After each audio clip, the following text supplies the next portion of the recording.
Do you recognize one of the grandest ships that ever carried the British flag? The Mauretania, Queen of the Atlantic. Surely it is possible for practical as well as sentimental reasons to save the Mauretania as well as the Olympic from the scrap heap. Who knows but that we may need all our shipping in the near future? Is it too late to step in and preserve these ships from destruction?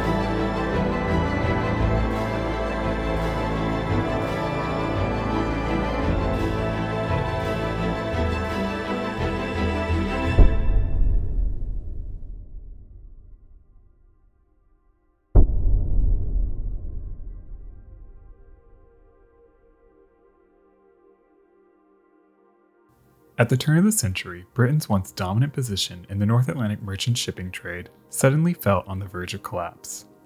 In 1902, J.P. Morgan formed the International Mercantile Marine Company and aggressively began purchasing controlling stakes in a number of shipping lines, including the Dominion Line, the Red Star Line, the Leyland Line, and most concerningly, the White Star Line, in an attempt to monopolize the North Atlantic shipping trade. While the International Mercantile Marine would ultimately fail, the rapid consolidation and foreign control of British shipping was a cause of great concern for the Admiralty. The fear was that in the event of a war, the United Kingdom would not be able to draw on the White Star Line's vast fleet, depriving them of valuable armed merchant cruisers and the ability to move troops and equipment across their vast empire. At the same time, the new era of one-upsmanship and heightened nationalism between European powers produced a new wave of large and fast German liners that wrestled the speed record away from the United Kingdom for the first time in nearly 50 years. The growing anxiety that Britain's days of Atlantic superiority were waning paved the way for an ambitious proposal from Cunard's chairman, who approached the government with a request for a subsidy for 2 express liners capable of a record-breaking 24.5 knots. Critically, the Admiralty demanded that these 2 new liners had to be built to strict specifications that would allow for easy conversion to auxiliary cruisers in the event of a war. These conditions required a double bottom, watertight compartments, coal bunkers positioned to protect engine spaces from raking fire, and strengthened decks that could support the installation of guns. A loan of £2.6 million was granted for the new liners, with a 2.75% interest rate to be paid over the period of 20 years. Names for the new ships were debated as early as November 1904. Suggestions included Stampalia and Octania, Britannia and Hesperia, and Albania and Moravia, among many others. The 2 liners would be built in tandem at their respective shipyards, following designs laid out by Cunard's senior naval architect Leonard Pescott. Lusitania, named for the Roman province located in the western Iberian Peninsula, would be built at John Brown & Co. on the River Clyde. The second liner, assigned yard number 735, would be constructed by the Tyneside firm of Swan Hunter and Wigham Richardson Limited. Her keel was laid down on August 18, 1904, only 1 day after her sister. Their designs prioritized speed above all else, and construction on the aft section of both ships was delayed as the proper necessary machinery was debated. There was a desire to use the experimental new steam turbine engine developed by Charles Parsons. His steam turbine concept was popularized by an experimental vessel named Turbinia, built by Parsons in 1894 and demonstrated at the Spithead Naval Review of 1897. The tiny, pencil-thin, steam turbine-driven craft, outfitted with 9 propellers, achieved an incredible speed of over 34 knots. Soon the Royal Navy began experimenting with the technology, but by the time Cunard's new superliners were being designed, turbines had yet to prove themselves on a vessel anywhere near the scale that would be required. Much like White Star would later do when constructing the Olympic class, Cunard ordered a test before moving forward with the experimental technology. This test was carried out in 2 20,000-ton liners being constructed at the time, known as the Pretty Sisters. RMS Caronia would be equipped with reliable quadruple expansion steam engines, while her sister, RMS Carmania, was equipped with the new steam turbines. During trials, Carmania achieved a full knot faster, giving Cunard the confidence they needed to move forward with the technology and their two most important liners, and work proceeded at Swan Hunter. On a rainy September 20th, 1906, the Mauretania, named for the Roman province located in the northwest African coast, was launched. She was christened by the Dowager Duchess of Roxburgh. The launch was carefully timed down to the minute to coincide with the highest possible tide on the River Tyne. She glided effortlessly into the water at 14 knots and would soon begin her year-long fitting-out process. At the time of her launch, the Mauretania was the largest ship in the world, claiming the title from her sister, the Lusitania, which was launched only 3 months before. She would maintain the title until the launch of the Olympic in 1910. Having just launched the first 2 British four-stackers, the Cunard line had a lot to be proud of. But the work of proving their new liners to the world and reclaiming the blue ribbon for the United Kingdom had only just begun.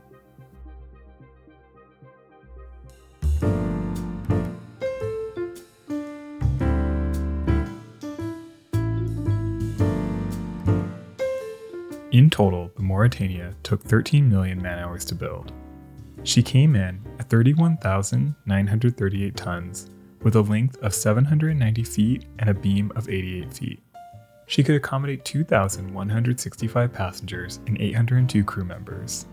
Unlike the Olympic class, the interior designs of the Lusitania and Mauretania were planned and built by separate design teams, giving each ship a unique interior scheme.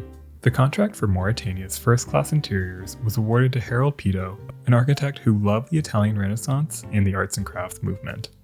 The fitting out was handled by 2 London design firms, Mellier & Co. and Turner Lord & Co. Her first-class spaces occupied 5 decks, with the majority of her public rooms situated on her boat deck. The forwardmost of these spaces was her library and writing room, fitted out by Mellier & Co. and decorated in a Louis XVI style, with sycamore paneling stained in a silver gray veneer that gave a shimmering marble effect accentuated with greenish gold gilding. The room was flanked with intricately carved bookcases and a white marble fireplace. The carpeting and curtains were a deep rose color, and the plush seating was upholstered in complementary colors with mahogany accents. The room was topped with a circular glass dome. Next came her grand staircase, which led to her dining saloon and embarkation hall. Fitted by Turner Lord & Co., the walls were lined with finely carved French walnut paneling, and her stairs wrapped around 2 lifts, which featured aluminum grillwork shaped like wrought iron. Aluminum was an unusual material for the time that saved 20 tons of weight. The flooring was India rubber, and the stairs were adorned with a delicate green carpeting. Another glass dome filled the space with daylight. Just after her staircase was her lounge and music room, fitted out by Mellier & Co. This Louis XVI style space was lined with semicircular bay windows. Walls and columns were paneled in a dull polished mahogany with gold molding and lilac-colored Fleur de Pêche marble pilasters. The carpeting, furniture, and curtains were a cream color, decorated with a trellis-work design of laurels and roses. Once again, the room was topped with an oval wrought iron glass dome, and chandeliers with crystals that were secured in place so they wouldn't move with the ship's rolling. Further aft was her smoking room, fitted out by Turner Lord & Co. and decorated in a 16th century Italian style, with French walnut paneling and an inlaid sycamore border. Several alcoves gave the space a cozy intimacy. The centerpiece was a chimney with a large curved hood, carved from solid walnut and modeled after an example by Della Robbia. The room was topped by, you guessed it, another glass dome. The final first-class space located on the boat deck was the Veranda Cafe, a somewhat simple room with a design only decided very late in her fitting out process. It was originally furnished with sturdy teak chairs, tables, and benches, with carpet runners laid over wooden decks. The aft end was left completely open, making the space somewhat useless for most of the year due to the harsh North Atlantic weather. After just 1 year of service, the cafe was enclosed and redecorated with a more attractive and comfortable wicker furnishings. But by far her most impressive public space was her dining saloon, fitted out by Mellier & Co. The multi-level room spanned from D to C deck with a dome that reached into B deck, giving an impressive height of 28 feet and a seating capacity of 328 passengers. It was decorated in a Francis I style with straw-colored oak paneling and solid wood carvings. Chairs were upholstered in a deep pink and the carpet was a rich cerise red. The cream and gold dome with circular carvings depicting the signs of the zodiac was by far the most stunning interior feature of the ship. It was lit with concealed lights that created a brilliant glow, illuminating the entire space without any visible lamps, creating an unforgettable ethereal ambiance at night. First-class staterooms were fitted out by Turner Lord & Co. and ranged in style and elegance from regal and parlor suites that featured sitting rooms and ensuite bathrooms to simple single-berth cabins. Her second-class spaces were comfortable and appointed to a standard that rivaled the first-class spaces on many previous liners. And while bare and compact, her third-class spaces were clean, durable, and significantly more comfortable than the steerage spaces passengers would face on other liners at the time. In his book The Only Way to Cross, historian John Maxstone Graham points out that the Mauretania was not actually that luxurious of a ship. While she was an engineering marvel, her builders clearly prioritized speed over comfort. Her accommodations matched the standards of the time, but she didn't offer anything really innovative. This all became more apparent with the launch of the Olympic. Though slower, she was significantly larger and offered a host of amenities, including larger reception rooms, a swimming pool, Turkish baths, a gymnasium, a squash court, an a la carte restaurant separate from the dining saloon, and many more staterooms with private bathrooms. The Olympic class was also far less prone to rolling and offered a smoother voyage, free from the vibration issues that would plague both the Mauretania and her sister throughout their careers. Still, despite these faults, the Mauretania would of course soon prove to be a major hit.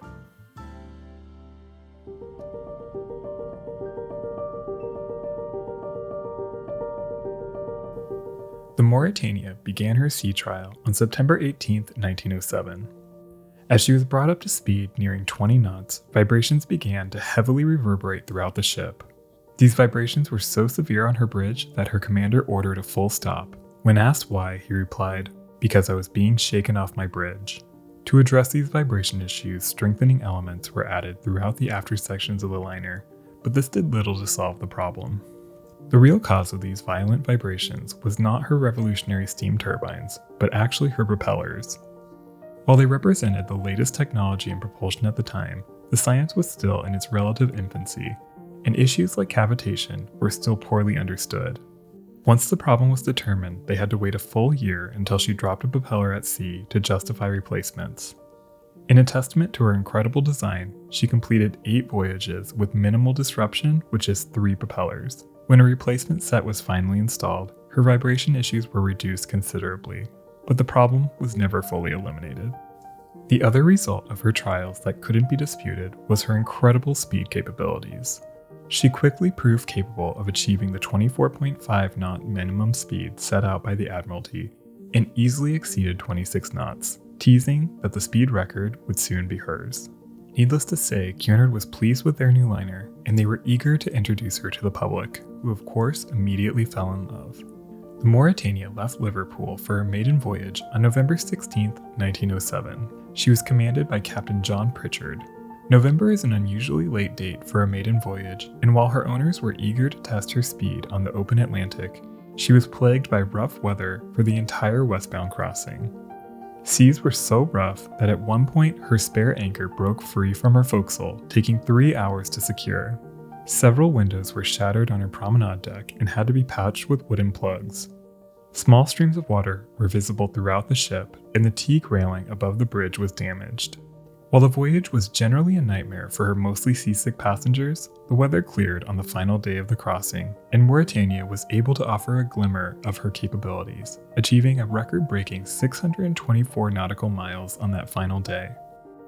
On her eastbound crossing that left New York on November 30th, 1907, she would capture the Blue Ribbon with a 4-day, 22-hour, 33-minute crossing, traveling at 23.69 knots.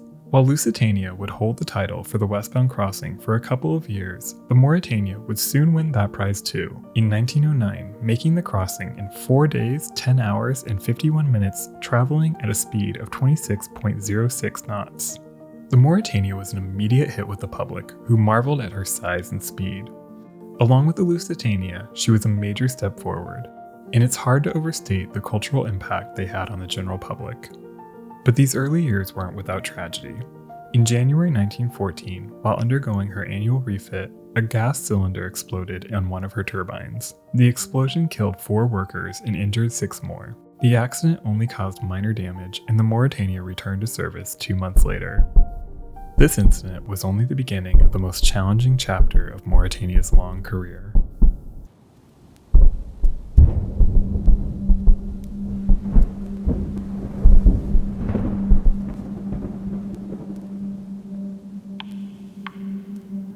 While the clouds of war descended over Europe, Mauretania left Liverpool on Saturday, August 1, 1914, under the command of Captain James Charles. Crew desertions were unusually high leading up to the tense voyage. Just 2 days in, the German army invaded Belgium, and Great Britain responded with a declaration of war on August 4th. On the morning of August 5th, while surrounded by dense fog off Sable Island, about 600 nautical miles from New York, the Mauretania received a message from HMS Essex ordering her to change course for Halifax. She was immediately put over 90 degrees to starboard, jolting passengers as she sailed at her maximum possible speed for safety. Rumors of German warships operating off the American coast were top of mind for Captain Charles and his crew as they hurried to prepare the ship for hostilities. Ports were blacked out with canvas, exterior lights were turned off, promenades were shrouded in canvas, and exterior doors were locked. Passengers were not told that war had just broken out, but through rumors and the obvious wartime preparations, most could guess what was happening. The situation became even more obvious when the fog lifted, revealing that HMS Essex was now escorting the valuable liner. Mauretania arrived in Halifax in the early morning of August 6th. While in Halifax, Mauretania was painted wartime gray. Following through on their 1903 agreement, the Admiralty immediately requisitioned both Mauretania and Aquitania to serve as armed merchant cruisers, but it was almost immediately realized that despite the considerable investment made to fund these liners, they were unsuitable for the wartime role they were intended for. These doubts were quickly confirmed when on August 26th, the British cruiser HMS Highflyer caught up with the German liner Kaiser Wilhelm de Gross, which had already been converted to an armed merchant cruiser by the German Navy. After a brief firefight, the Kaiser Wilhelm de Gross ran out of ammunition and her crew was forced to abandon the liner. Whether she was scuttled or taken down by British fire is still debated, but what isn't debated is how ineffectual large passenger liners proved to be in armed hostilities. On top of their poor maneuverability and large vulnerable superstructures, these vessels also consumed a massive amount of fuel, far more than their contribution could justify. The Mauretania soon returned to passenger service, but after only a handful of voyages, she was laid up in Liverpool due to a lack of passengers. Her sister, RMS Lusitania, however, continued serving passengers on the North Atlantic as the war everyone thought would be over by Christmas dragged on. Then, as you probably already know, on May 7, 1915, the Lusitania was torpedoed off the southern coast of Ireland, killing 1,198 passengers and crew. The sinking was a major turning point in the war, helping turn the American public against Germany and priming them to enter the conflict 2 years later. Mauretania was ready to fill the void left by her lost sister, but the Gallipoli campaign prompted the need by the British government to transport huge numbers of troops. The Mauretania and several other liners were tapped to serve a much more natural role as troop ships. But as casualties mounted, Mauretania, along with Aquitania and Britannic, were ordered to serve as hospital ships. They were painted white with buff funnels and equipped with large medical cross emblems and illuminated signs to clearly identify their role to surrounding ships. In late 1916, she was returned to troop duties, transporting Canadian soldiers from Halifax to Liverpool, and when the United States entered the war in 1917, she transported American soldiers. In March 1918, she received her first dazzle paint scheme designed by Norman Wilkinson. The large abstract geometric designs were intended to confuse enemy ships. Mauretania's second dazzle scheme, sported through the end of the war, is one of my all-time favorites. After the armistice was signed on November 11, 1918, she continued to repatriate troops well into 1919. After the war ended, she was painted a drab gray and then returned to her full Cunard livery in mid-1919.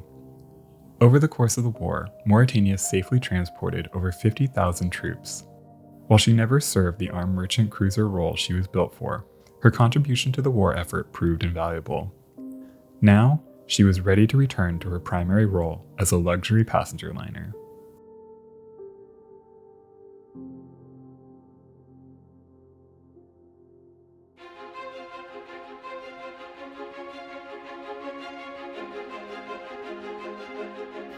RMS Mauretania returned to passenger service on September 21, 1919.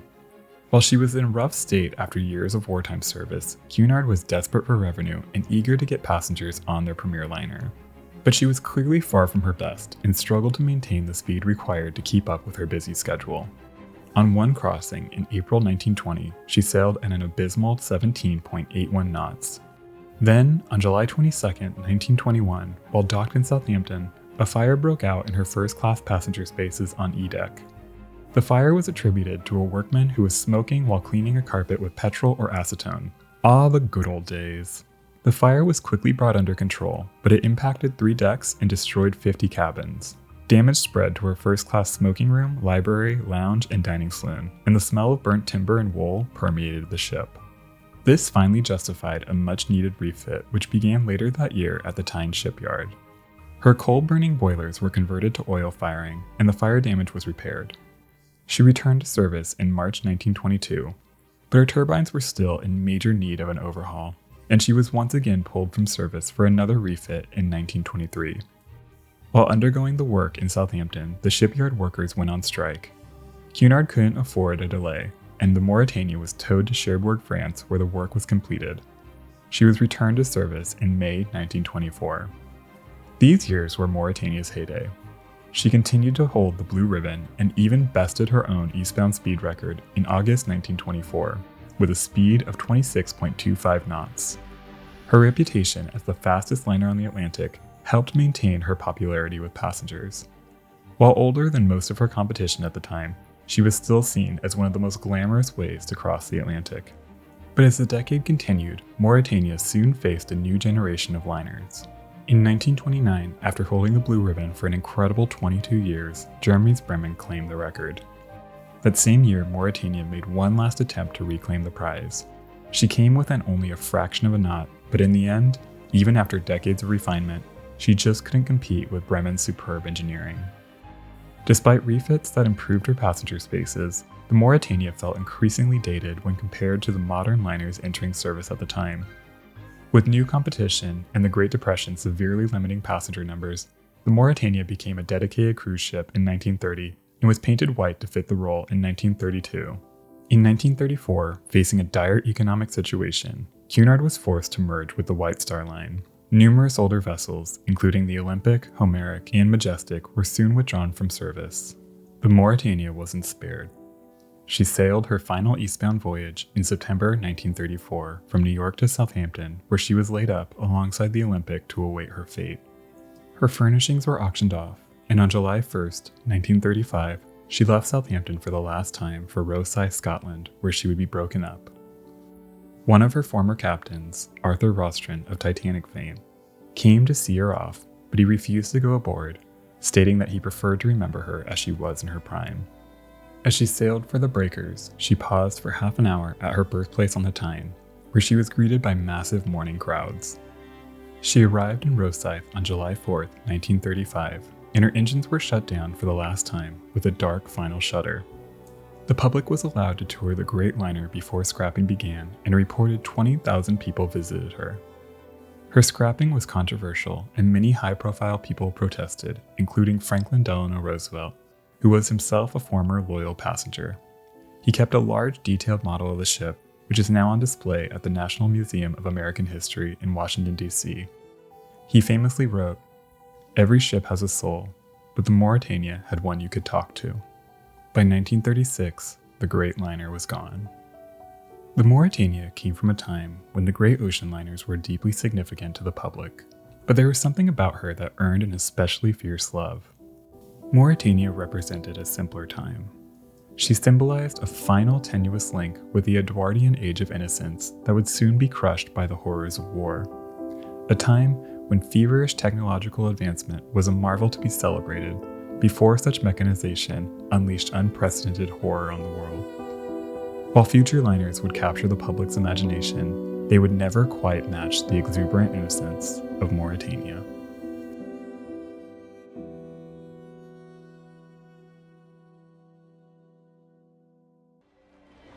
It doesn't look any bigger than the Mauretania.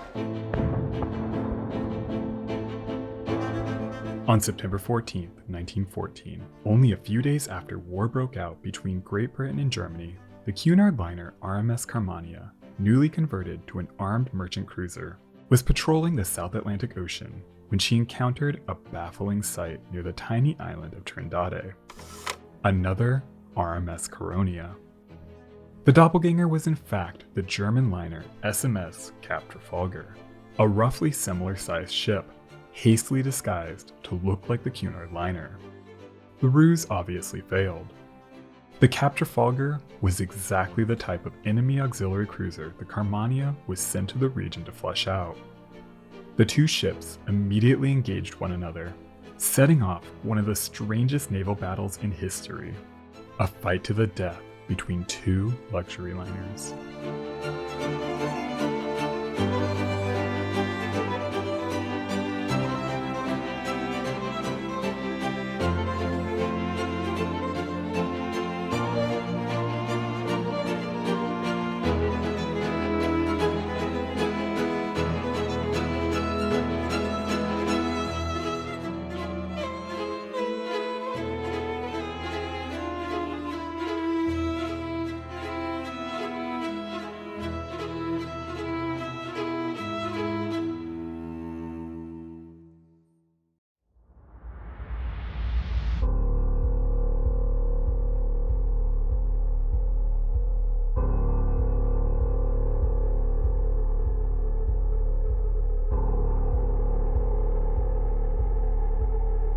Late in the evening of August 5, 1914, Captain James Clayton Barr visited his bridge one last time for the night.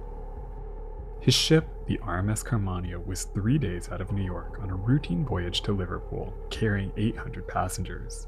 The summer night brought nearly perfect weather, and a full moon occasionally broke through the hazy sky. At the end of the crossing, Captain Barr was due in Scotland for a long-awaited vacation. At midnight, he would retire to his cabin as usual. But first, he would spend some time on the bridge, making sure all was well. He scanned the darkness and noticed the lights of a ship around a mile away. It was the British cruiser HMS Bristol. The warship appeared earlier in the day and exchanged courtesy signals before sailing away.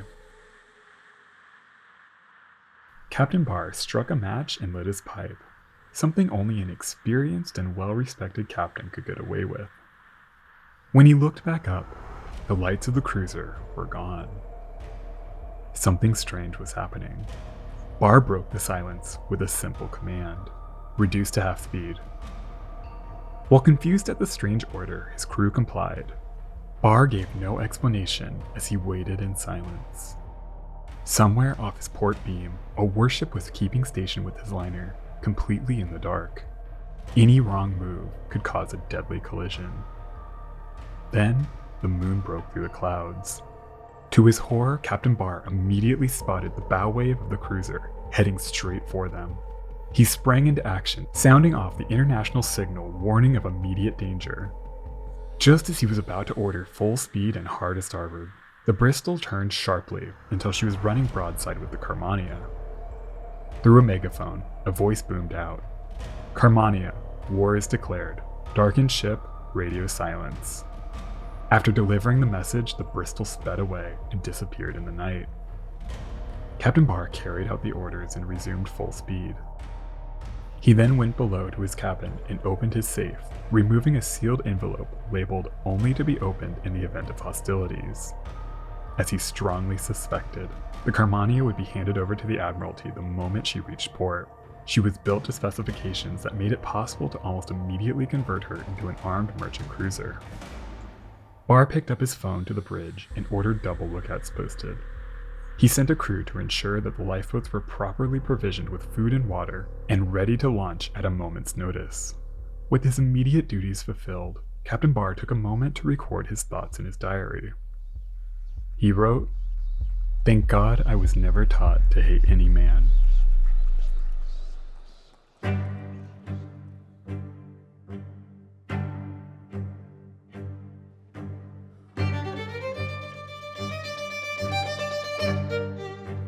In the early days of sail, there were few differences between military and merchant vessels. While military ships usually had better weapons and armor, merchant vessels typically carried arms of their own, usually to fend off piracy.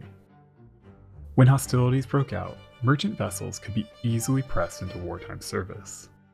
But as shipbuilding progressed, especially as steam and steel became the norm, Cargo and passenger ships became more specialized to meet their intended roles. By the 19th century, passenger ships have long since replaced cannons with cabins, lounges, and a myriad of other amenities intended to make crossings as comfortable as possible. Despite these changes, many European powers, especially the British and the Germans, believed that a large merchant fleet could provide extra naval power in the event of a war. In some ways, this came to pass in the Second Boer War, when the British Empire went to war with the Boer republics. A number of merchant ships, including several passenger liners, were pressed into service, proving useful in transporting soldiers and equipment to the fighting in South Africa. This seemed to prove the theory right, even though the war was against a considerably smaller force with significantly fewer resources and basically no naval power to speak of. But the British government and the European powers carried on funding ever larger and more powerful passenger liners with this wartime purpose in mind. In exchange for low-interest loans and generous mail contracts, British shipping companies built liners following strict specifications laid out by the British Admiralty. These usually included strengthened positions on their decks where guns could be easily mounted, some degree of compartmentalization, and various speed requirements. Many Cunard liners were financed under these agreements, including their most prestigious flagships Mauretania, Lusitania, and Aquitania. As you probably already guessed, large passenger liners typically made pretty awful warships. They lacked any real armor, and they typically had limited or no fire control systems to speak of. Their armament usually consisted of outdated guns that had little use elsewhere. So while they could threaten small lightly armored or unarmed merchant ships, they were no match for almost any contemporary warship. For this reason, engagements tended to be rare, and these ships were mostly used to reinforce blockades or in small-scale merchant raiding. At the outbreak of World War I, a number of these ships were almost immediately called into service by the British Admiralty, and they soon realized that these ships were virtually useless in any real battle. One of the best examples of this folly came early in the war.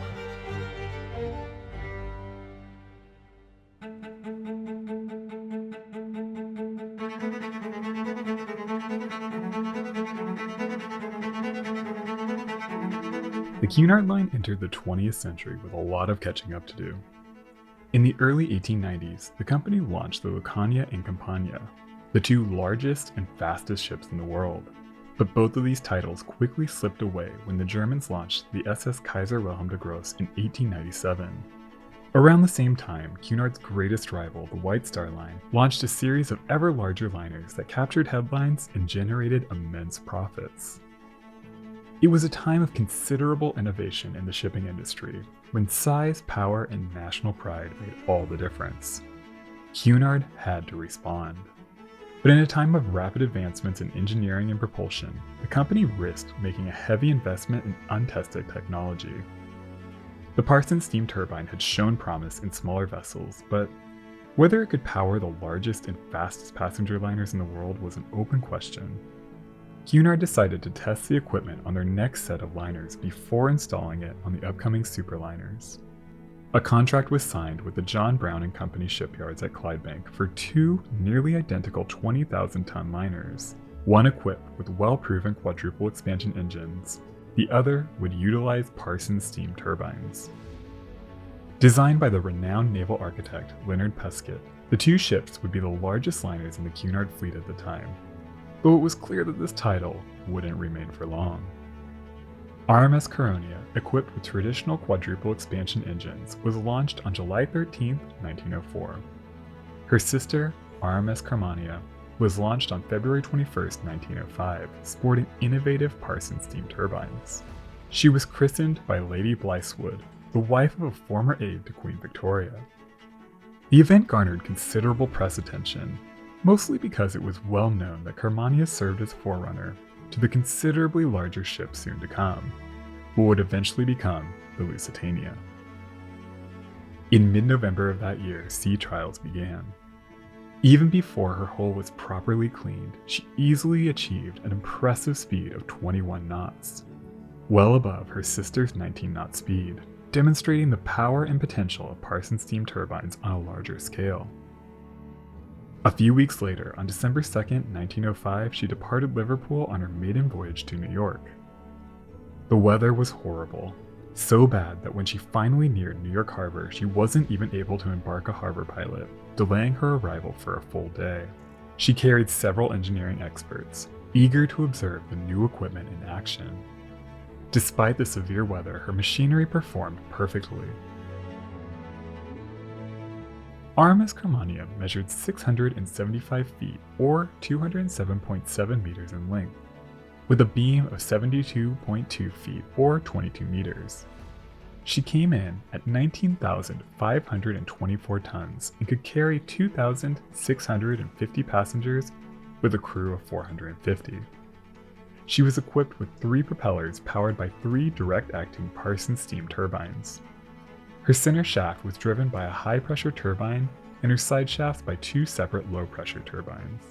While occupying the same amount of space as Caronia's expansion engines, her machinery weighed 5% less.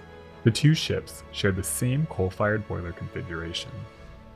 For almost a decade, RMS Carmania enjoyed a relatively uneventful career serving Cunard's Liverpool to New York route. She and the Caronia quickly became known as the Pretty Sisters, and it's not hard to see why.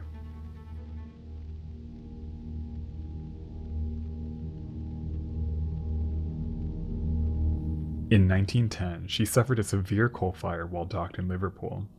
The blaze raged for hours and took 3 fire brigades to bring under control.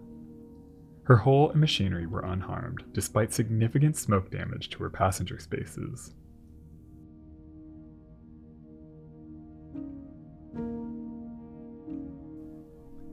In October 1913, she responded to a distress call from the liner Volturno, which had caught fire in a rough gale on the North Atlantic. Carmania was the first of 11 ships to arrive on the scene, and Captain James Clayton Barr took command of the incredibly challenging rescue efforts. He had the other ships form a circle around the burning ship in an attempt to protect her from the storm. Before they arrived, the Volturno launched several lifeboats, mostly carrying women and children, but almost all of them either capsized or smashed into the ship's hull. As night fell, Captain Barr kept one of his searchlights on the burning ship, and the other swept across the rescuers to help prevent any collisions, as the fire raged on and the Volturno was rocked by explosions. Finally, the weather calmed, and the remaining passengers and crew were rescued. 135 people were lost in the accident. 521 were saved. Captain Barr and his crew were hailed as heroes.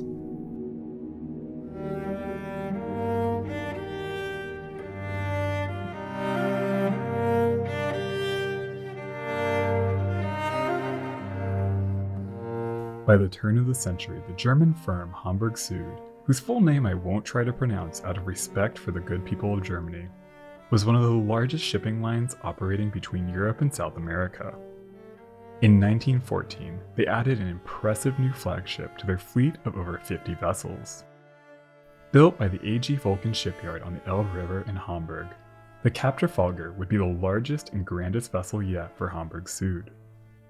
Launched on July 31, 1913, the new 3-funnel liner measured 613 feet, or 187 meters in length, with a beam of 72 feet, or 22 meters. She came in at 18,710 tons and was equipped with 3 propellers. Her outer shafts were powered by 2 triple expansion steam engines, and her center shaft was driven by an exhaust turbine, achieving a respectable speed of 17 knots. She sailed her maiden voyage on April 10, 1914, from Hamburg to ports in Brazil, Argentina, and Uruguay. Named after the Spanish Cape Trafalgar, ironically the scene of the famous Battle of Trafalgar in 1805, she was the largest liner to sail to South America, and easily the most luxurious, rivaling the accommodations found on liners serving the premier New York routes. One of her most breathtaking spaces was her expansive winter garden greenhouse, which housed a cafe with wicker furnishings, yellow marble, fountains, lush live plants, and even tropical birds. Like Carmania, the Cap Trafalgar was slated for requisition by the German Imperial Navy in the event of hostilities.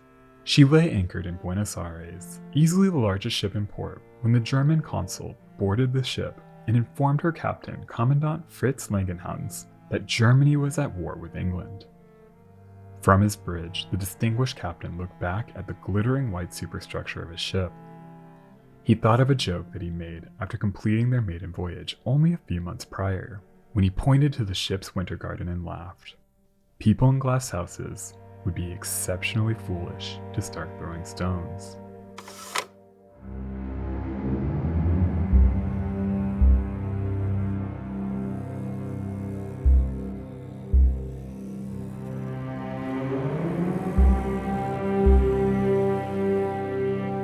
Carmania's armaments and new wartime captain were waiting for her when she arrived in Liverpool on the morning of August 7, 1914. Her arms were actually delivered to the Cunard line all the way back in March. Her new captain, 45-year-old Noel Grant, had been convalescing in Zurich when the war broke out. He raced back to London to report for duty and was assigned to the Carmania, by far the largest ship he had ever commanded. He had been plagued with health issues, and in 1894, a ship under his command ran aground. Though he had been exonerated of any wrongdoing, there were still reservations over his ability to command a 20,000-ton liner. To alleviate these concerns, Captain Barr was appointed a temporary commander in the Royal Naval Reserve and invited to serve as a navigator and advisor to Captain Grant. Her passengers were hastily disembarked, and the work of transforming her into a warship soon began. Preparations for war had consumed Liverpool, and with work already beginning on Aquitania and other ships, there was a shortage of labor, leaving no one to unload her cargo or begin bunkering. Nonetheless, a small army of painters was assembled to black out her funnels while shipwrights began readying her decks for guns. Cunard stewards and joiners swarmed her passenger spaces, removing her fine furnishings and extensive wood paneling. 8 4.7-inch naval guns were installed on her decks, along with a 6-foot bar and shroud rangefinder. A detachment of Royal Fleet Reservists, along with Marines from the Royal Marine Artillery and Royal Marine Light Infantry, soon arrived. Most of her able seamen were Scotch fishermen. A week before, she carried passengers. Now, HMS Carmania, pennant number M55, was ready for war. She immediately sailed for Shell Bay in Bermuda, where she would begin patrolling the South Atlantic. The Royal Navy was ready for war, mainly due to the foresight of the British First Lord of the Navy, Winston Churchill, who spent much of the previous years preparing for this very moment. His adversary was caught off guard. While Germany planned to convert 42 liners within a week, these plans unraveled when the war became a reality. 17 ships were tied up in neutral ports, blocked from leaving by British warships. 6 were captured while trying to escape British-controlled ports, and 14 lay anchored in Germany. But any hopes of quick conversions were dashed by infighting between the Kaiser, Admiral Tirpitz, and the Naval Chief of Staff von Pohl. These divisions left the entire German Imperial Navy in a state of paralysis for the first few months of the war. This left only 5 available liners, and initially only the Kaiser Wilhelm de Gross was armed, but the former blue ribbon holder was quickly lost after encountering the British cruiser Highflyer on August 26th. The Kronprinz Wilhelm was intercepted while transferring arms off the American coast and forced to flee, delaying her ability to mount an immediate threat. That left just 3 liners, the meager Santa Isabella and Baden, both of which proved useless, and the Cap Trafalgar. The British Admiralty recognized that the nearly 20,000-ton liner was the only one left that could present any real threat to their supply routes. She had to be taken out. Docked in Buenos Aires, the Cap Trafalgar found herself in a tenuous position. While officially neutral, Argentina was heavily influenced by the British at the time and depended on the empire for much of its coal imports. So once Commandant Langerhans managed to achieve the difficult task of loading coal and the necessary provisions, the Cap Trafalgar slipped away in the dead of the night on August 17th and sailed for a friendlier port in Uruguay. There she rendezvoused with the German gunboat SMS Ebba, which transferred guns, ammunition, and naval officers to the liner, including her new captain, Korvettenkapitan Julius Wirth. Work immediately began transforming the liner. While Carmania was painted a wartime gray, the Imperial German Navy had a more creative plan to disguise the luxury liner. Even before the war began, plans were made to disguise the Cap Trafalgar as Cunard's RMS Carmania. On the surface, the two liners were somewhat similar. They were almost the same size, though the Cap Trafalgar was slightly smaller and a knot slower. The most glaring difference was the number of funnels. But the Cap Trafalgar's third funnel was a dummy, mainly in place to balance out her profile. So while her guns were being installed, crews went to work cutting away her third 40-foot funnel, while her remaining two funnels were painted Cunard orange and black. She was armed with two 4.1-inch guns and 6 QF 1-pounders, commonly known as pom-poms. The Cap Trafalgar was given the codename Auxiliary Cruiser B, and with her conversions complete, she set out on her mission to seek out and sink British merchant shipping in early September 1914. But her first mission proved fruitless. On September 13th, she sailed to the tiny Brazilian island of Trindade, not to be confused with Trinidad. The island was 500 miles east of the Brazilian mainland, where the Germans had established a small naval base where they could resupply. The British Admiralty suspected that the British were using the small, supposedly uninhabited island as a base, and HMS Carmania was sent to patrol the area. On the morning of September 14, 1914, Captains Grant and Barr studied the island through their binoculars as it came into view. At 11:04 a.m., they spotted 3 sets of masts behind the island's western edge. Barr said to Grant, "It looks as if we have some company."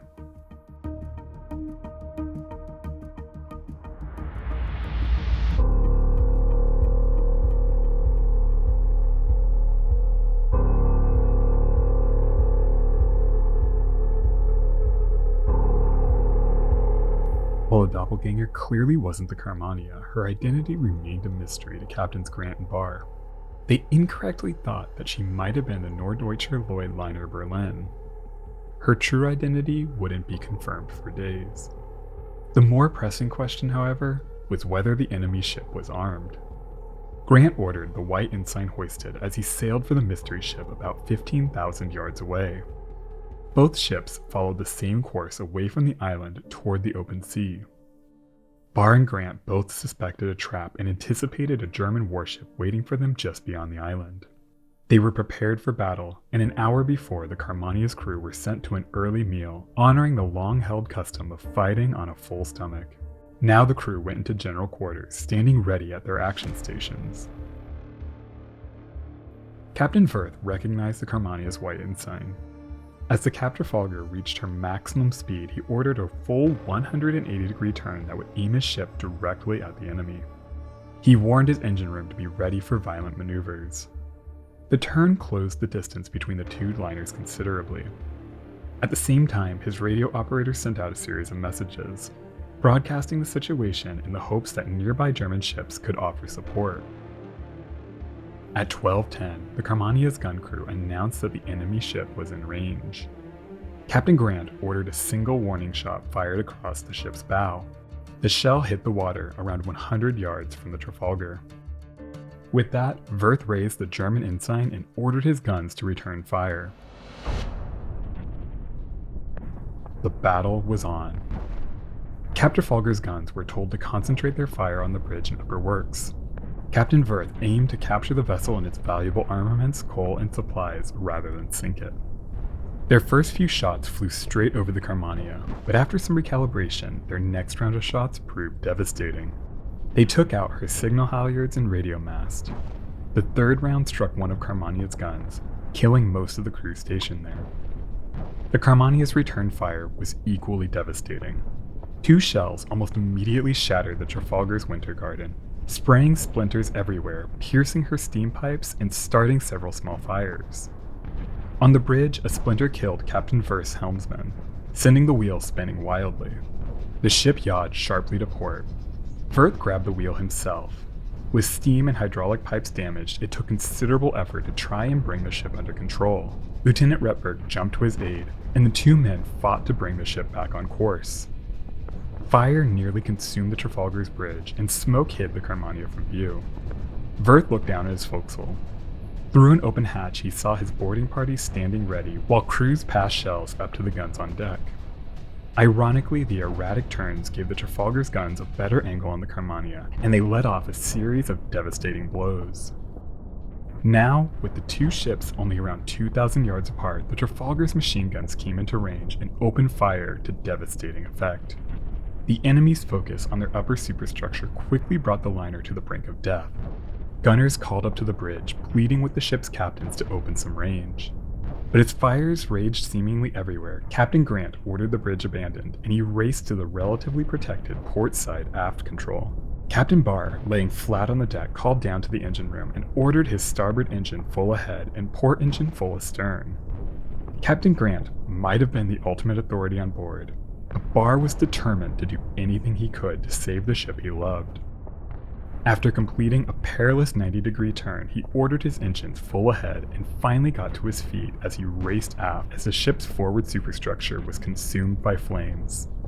The Cap Trafalgar was horrifyingly close, and the Carmania's guns didn't even need to use their rangefinders as they opened fire on the Cap Trafalgar's waterline. While their shots would have simply bounced off even a lightly armored warship, they easily pierced the Cap Trafalgar's thin hull sheeting. Water immediately began flooding her engine rooms. Captain Wirth recognized the Carmania's attempts to gain distance, and he ordered his ship turned to keep the enemy in range of his machine guns. The Carmania was nearly done, and he knew just a few more shots could win the battle. The Cap Trafalgar maneuvered concerningly quick and immediately took on a dangerous list to starboard. The sharp turn only exacerbated the already severe damage to her hull, and she was now taking on water alarmingly fast. Crews swarmed the ship, trying to bring the numerous fires under control. The boarding parties were now ordered to aid in damage control. By now the Carmania had slipped out of range of the Trafalgar's machine guns, but Wirth, determined as ever, continued the fight. On the Carmania, Captain Barr led crews throughout the ship as they worked to bring the fires under control. The deck water mains were gone, so crews had to fight the blaze by passing buckets of water. Barr fought the fires by closing off ventilation ducts, and his crews took to beating out the flames with stokers' shovels. Then, Barr realized that the ship was turning once again. He raced back on deck to find that Captain Grant was positioning for yet another round of fighting. He shouted that he was going to take that ship. Captain Wirth pressed on with equal zeal. He passed his helm to another crew member and took a moment to comfort a severely wounded officer. He then stood and took another look at the Carmania.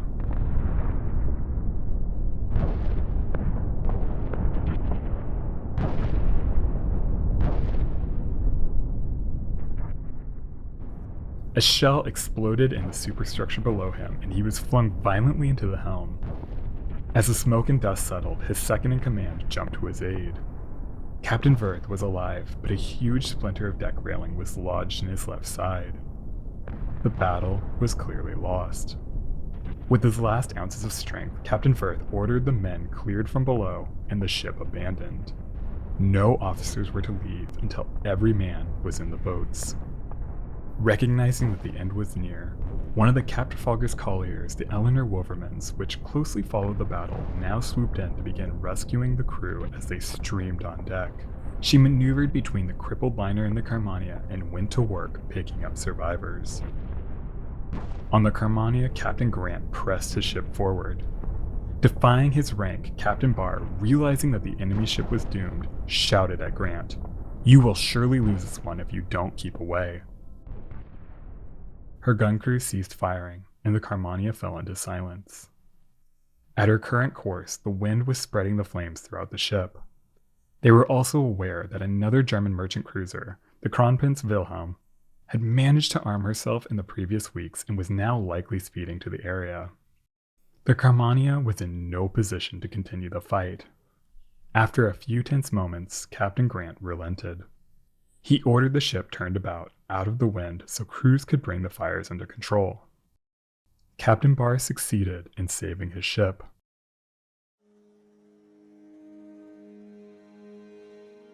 As men evacuated the sinking Cap Trafalgar, she soon returned to an even keel as her bow plunged beneath the waves. On the bridge, Captain Wirth, badly wounded and surrounded by his officers, gave a final order for them to abandon ship. He asked the man with the loudest voice to call out 3 cheers for the Kaiser. As the Cap Trafalgar began her final plunge, the cheers rang out. And then from one of the boats, someone began to sing. Soon everyone from the men in the water to the decks of the Eleanor Wouverman sang the German flag song, bidding goodbye to their captain and their ship. The Trafalgar's stern quickly raised high in the air before she silently slipped beneath the waves.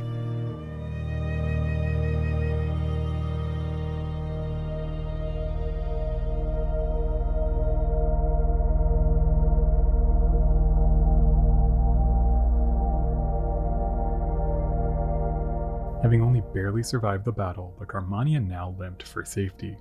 While there was concern that the Crown Prince Wilhelm would soon arrive, the German liner overheard the Carmania's coded radio messages at the start of the battle, and out of concern that British warships might soon arrive, they somewhat wisely decided to steer clear of the area. Soon, Carmania was able to bring her fires under control, and after an incredibly tense night, she finally rendezvoused with British cruisers that could offer support. While Carmania survived the battle, it was anything but a decisive victory. The strange engagement highlighted the faults with turning passenger liners into warships. Though Carmania was armed with heavier guns, this didn't matter much because large, unarmored superstructures proved little match for pretty much any weapon. Damage control and fire suppression were a massive challenge. Their size and lack of mobility made for incredibly awkward battles that left ships hopelessly exposed. In short, passenger liners were not designed for war. They were designed to carry passengers. On the Carmania, 9 sailors were killed in the fighting, and scores were wounded by the machine guns, shrapnel, and fires. The Cap Trafalgar lost between 16 and 51 men.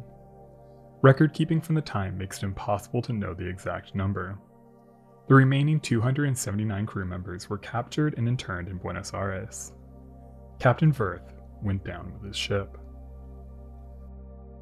The Carmania was repaired in Gibraltar, and she spent the next 2 years patrolling the coast of Portugal and the Atlantic Islands, before assisting in the Gallipoli campaign in 1916. After it became widely apparent that armed merchant cruisers were ineffective and, even worse, hopelessly inefficient, the Carmania was utilized as a troop ship for the remainder of the war. Troop transport proved a significantly more sensible use of passenger liner, especially after the United States entered the war in 1917. Carmania finished the war with a relatively uneventful record. She was extensively refitted and finally re-entered passenger service in 1919. To match changing passenger trends, her berths were significantly reduced and she was converted into a cabin-class liner in 1923.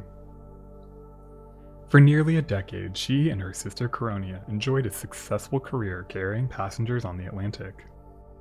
But by the 1930s, she was showing her age, and the slump in passenger numbers brought on by the Great Depression sealed her fate. RMS Carmania was sold for scrap and broken up in 1932. If anything, the fighting between the Carmania and the Cap Trafalgar highlights the absurdity of war. 2 luxury liners, designed to resemble palatial hotels, clumsily shooting each other to bits in a war that defied all reason. With no real winner or purpose to the fight, what was it that these men died for?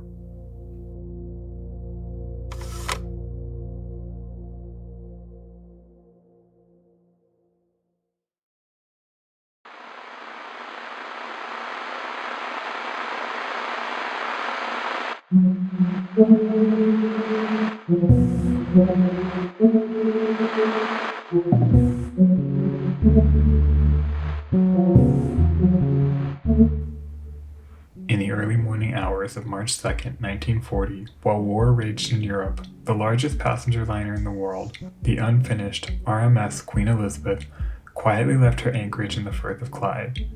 She had a small crew of 400, hastily transferred from the Aquitania. They were told she would be taking the brief voyage to Southampton to finish her fitting out process. Parts had been ordered to the city, and hotel rooms were booked for employees of Brown's shipyard. But as she proceeded to the coast, she was boarded by a king's messenger who hand-delivered sealed orders directly to her captain, John Townley. The plans to sail the massive liner to Southampton were an intricate deception designed to throw off Nazi spies. Instead, the untested liner was ordered to sail immediately and directly to the safety of New York Harbor. The United Kingdom's ability to win the war hinged on their ability to stay connected to their far-reaching empire and American allies. Their fleet of passenger liners, particularly the giant and powerful Queen Mary and Queen Elizabeth, would be absolutely vital to transport troops and supplies from around the world to the war in Europe. The deception worked. Luftwaffe bombers arrived in the skies over Southampton at the exact time she was scheduled to arrive.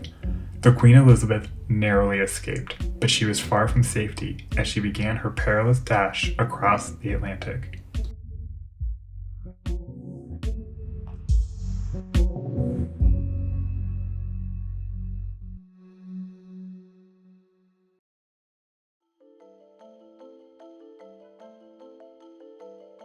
By the late 1920s, Britain's once great ocean liners were beginning to show their age.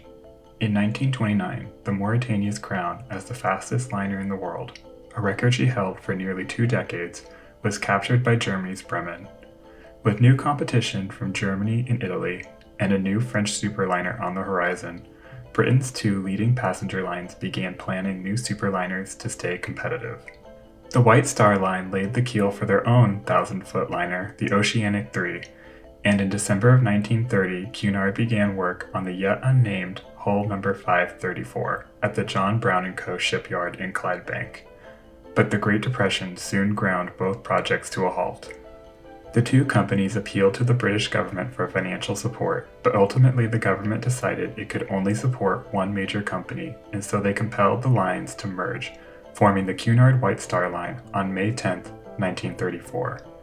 A loan was provided to complete hull number 534, which was finally launched on September 26, 1934. White Star Line's plans for the Oceanic III were killed. Cunard traditionally named their ships with IA, like Mauretania, and White Star Line used IC, like Titanic. There's a popular rumor that the newly formed company, informally dominated by Cunard, intended to name the new superliner after Queen Victoria, subtly keeping Cunard's IA naming convention. But when Cunard's chairman, Sir Percy Bates, went to King George V to request permission, he asked to name the new liner after England's greatest queen. King George responded, "My wife would be delighted," referring to the current queen, Mary of Teck. And so they had to name her the Queen Mary, because he was the king. And that's how stuff worked back then. The RMS Queen Mary had her maiden voyage on May 27, 1936. She was immediately successful and would capture the blue riband from her French rival, the Normandy, in August of 1936. The loan Cunard White Star received included funds for a second ship, a roughly equivalent running mate that would allow the company to create a 2-ship weekly express transatlantic service. On the day of the Queen Mary's maiden voyage, Sir Percy Bates informed his builders that it was time to begin plans for the second superliner, and a contract to secure £5 million to fund the project was signed on October 6, 1936.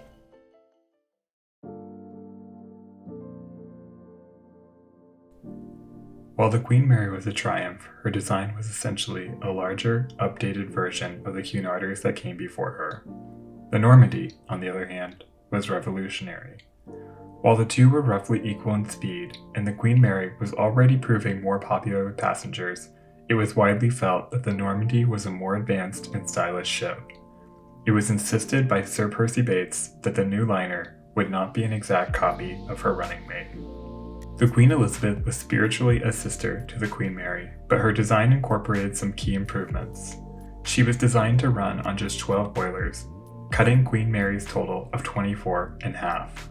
This allowed her to go from 3 funnels to just 2, which freed up additional deck space and passenger space. Her silhouette was also modified, removing the forward well deck and incorporating a more modern raked bow. These changes gave her sweeping lines and a less towering look than the Queen Mary. And, like the Normandy, Queen Elizabeth's deck machinery was mostly hidden, giving more space to her passenger decks. When completed, the Queen Elizabeth was the largest passenger ship in the world. A larger passenger ship wouldn't be built until the Carnival Destiny entered service in 1996. The Queen Elizabeth was 83,673 tons. She was 1,031 feet long, and she had a 118-foot beam. She was 11 feet longer and had 4,000 tons greater displacement than the Queen Mary. She was powered by 12 Yarrow boilers and propelled by 4 Parsons single reduction geared steam turbines that created 200,000 horsepower. She could carry 2,283 passengers and over 1,000 crew. Her service speed was 28.5 knots. Though her speed was competitive with Queen Mary, it was ordered that the two would not compete against each other for the speed record. She was launched on September 27, 1938, and christened by Queen Elizabeth. She was joined by her daughters Princess Elizabeth and Princess Margaret. The ceremony was broadcast live on radio and didn't run quite as smoothly as the ceremony that launched Queen Mary 4 years earlier. After some speeches, hole number 552 began sliding down the slipplate on her own. Queen Elizabeth, reacting quickly, said, "I name this ship Queen Elizabeth and wish success to all who sail in her." She released the bottle of Empire wine, which smashed on the bow just in time, narrowly avoiding the omen of launching an unnamed and unchristened ship. The Queen Elizabeth was then sent for her fitting out. Her interior designs were led by architect George Gray Warnham and mostly follow the styles used to decorate Queen Mary. On August 22, 1939, it was announced that her maiden voyage would take place on April 24, 1940, but just 12 days later, Britain declared war on Germany after the invasion of Poland. This left the incomplete liner's future in question. Her space in the John Brown shipyard was badly needed to bolster the Royal Navy. Furthermore, the giant ship was visible for miles, making her and the vital shipyard a prime target for enemy bombers. She was promptly painted war gray to help camouflage her. Winston Churchill, then the First Lord of the Admiralty, recognized the strategic significance of the liner, and a secret plan was quickly devised.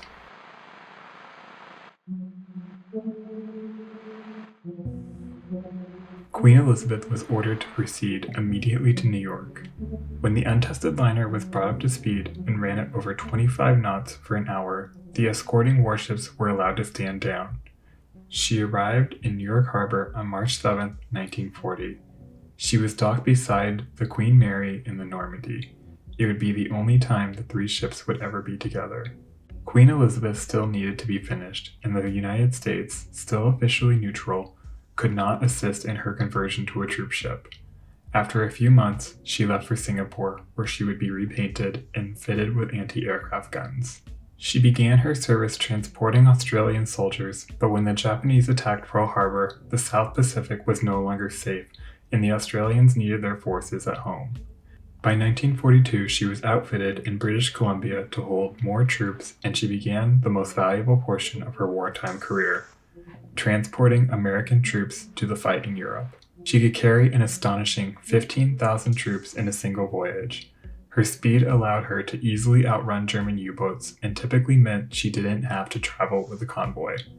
These voyages were so crowded that troops would share bunks on rotation. It was said that you would never sleep in a cold bunk. Gross. It's difficult to overstate the Queen Elizabeth and Queen Mary's contribution to the Allied war effort.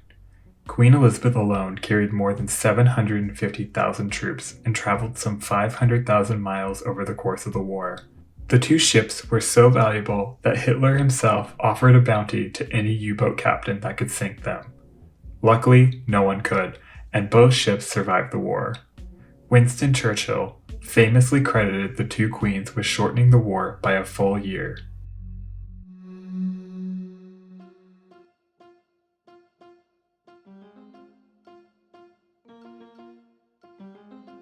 In March of 1946, the RMS Queen Elizabeth was formally returned to her owners to finally begin her intended career as a passenger liner. After 6 years of war service, her luxurious passenger fittings were finally installed, and she was able to complete her sea trials. The Queen Elizabeth was always a favorite amongst the royals, and during her trials, her namesake, Queen Elizabeth, got the opportunity to take the wheel, joined by her daughters Princess Elizabeth and Princess Margaret. That's a lot of Elizabeths. The Queen Mary would soon also finish her restoration to a passenger ship in 1947. The two queens were finally able to fulfill the dream of providing a weekly transatlantic service with two complementary vessels. The two ships dominated the rest of the 1940s and early 1950s, bringing in massive profits for the Cunard line, which officially dropped White Star from its name in 1947. This period would be the last great heyday for transatlantic ocean liners. Accommodations that were once designed for immigrants were now dominated by tourists, and Cunard's Queen set the standards for luxury and comfort. The two ships were deeply loved by both passengers and crew. Over the years, the Queen Elizabeth saw some minor modifications to keep her competitive. Most notably, in 1955, she was outfitted with fin stabilizers to smooth her infamous tendency to roll in heavy seas. Aside from briefly running aground in Southampton in 1947, and a minor collision with an American freighter in New York in 1959, the Queen Elizabeth avoided major incidents and had a reputation for being a safe and reliable ship. Every one of the airline's dozens of jet planes can carry as many people in a year's time as the biggest ocean liner. Cunard's Atlantic dominance was challenged in 1952 when the SS United States entered the scene and shattered Queen Mary's speed record. The insanely fast liner was a modern alternative to aging Queens. But the real existential challenge came on October 17, 1958, when Pan Am began offering transatlantic flights on the new Boeing 707 jetliner between New York and Paris. Overnight, a trip that took days could now be completed in just 7 hours. By the early 1960s, Elizabeth's passenger numbers were rapidly in decline. On some voyages, she would carry more crew than passengers.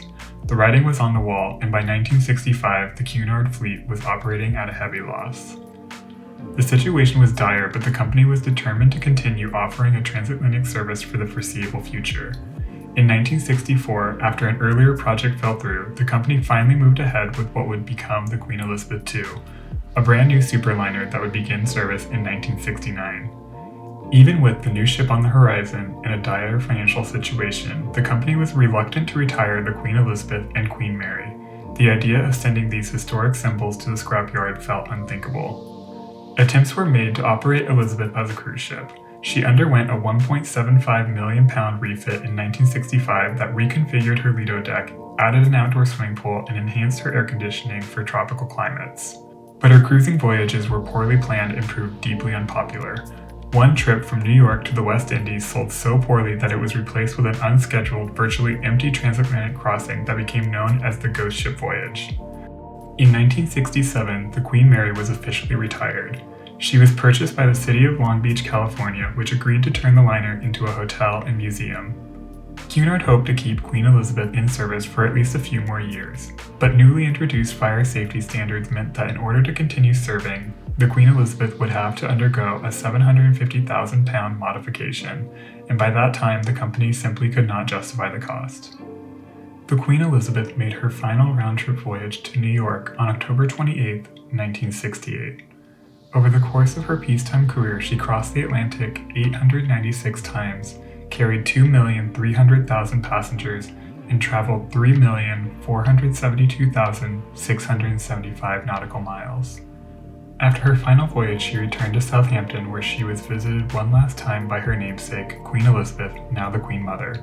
During the emotional visit, she said goodbye to the beloved ship she launched almost 30 years before.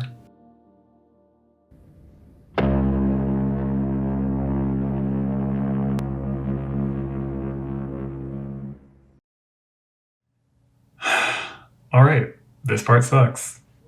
The RMS Queen Elizabeth was sold to a group of American businessmen. They planned to relocate her to Port Everglades, Florida, and make her into a tourist attraction.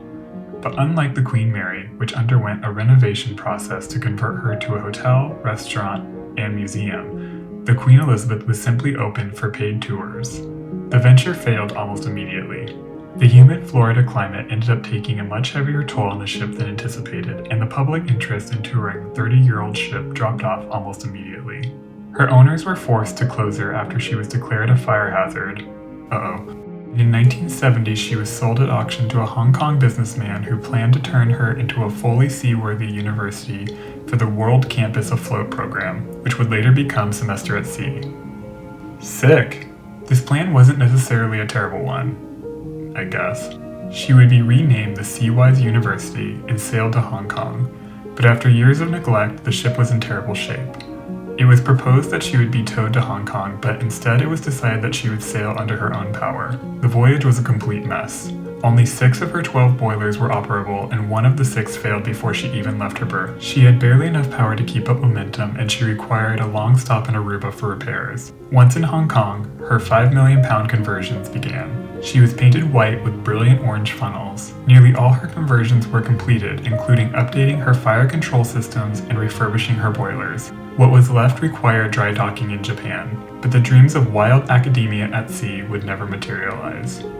On January 9, 1972, 3 fires started on board simultaneously and spread throughout the ship quickly, aided by oxygen that flowed through open shell doors. An hour after the fires began, tugs arrived on the scene to begin fighting the blaze, but it was completely out of control. By midnight, the fire had burned through 5 decks and the ship had a 17-degree list to starboard. She was a total loss and soon sank in Victoria Harbor. A court of inquiry determined that the fires were set intentionally, but who was responsible is still hotly debated. Some believe that the ship was destroyed intentionally by her owner to collect on her insurance policy. The wreck remained in Victoria Harbor for years and was partially scrapped in 1974 and 1975. The remains of her wreck were finally buried in the late 1990s to build a new container ship terminal. The whole ordeal was a sad and undignified end to the largest passenger ship in the world. As the giant liner clears the pier, her passengers feel the thrill of being really underway.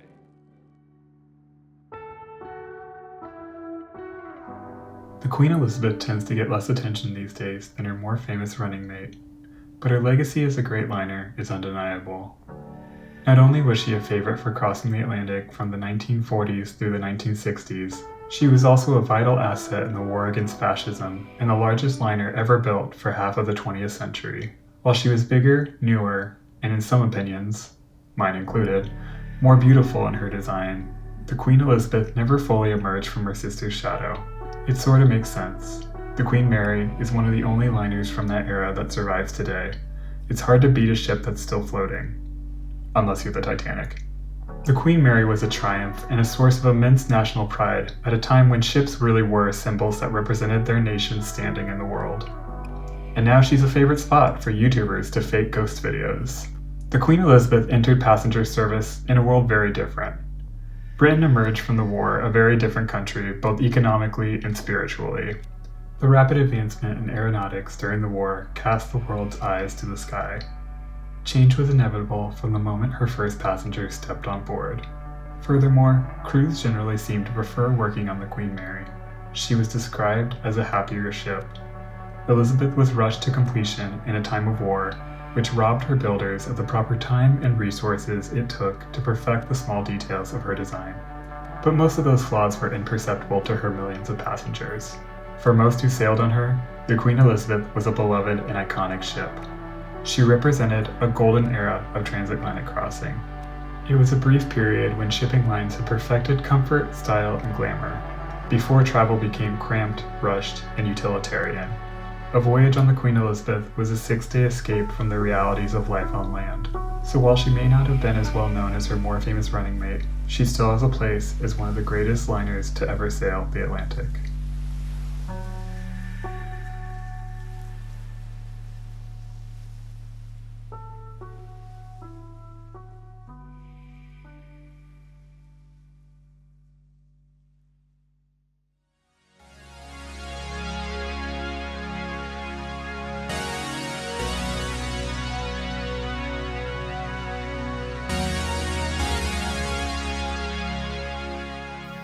In 1957, the Cunard line had a problem.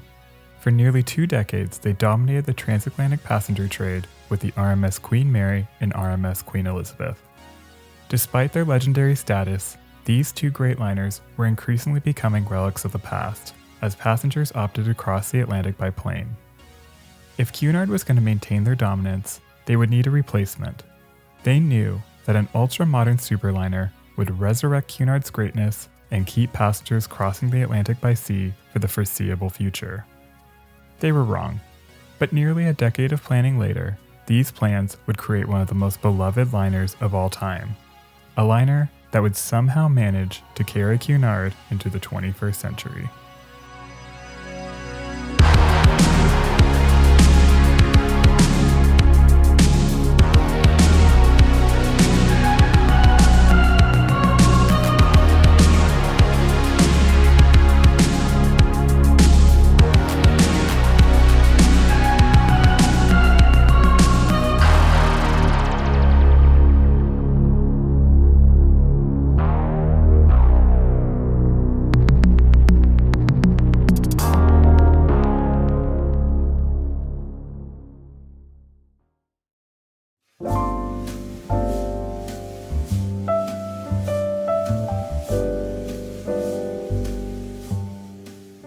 Cunard White Star Line emerged from World War II in a powerful position.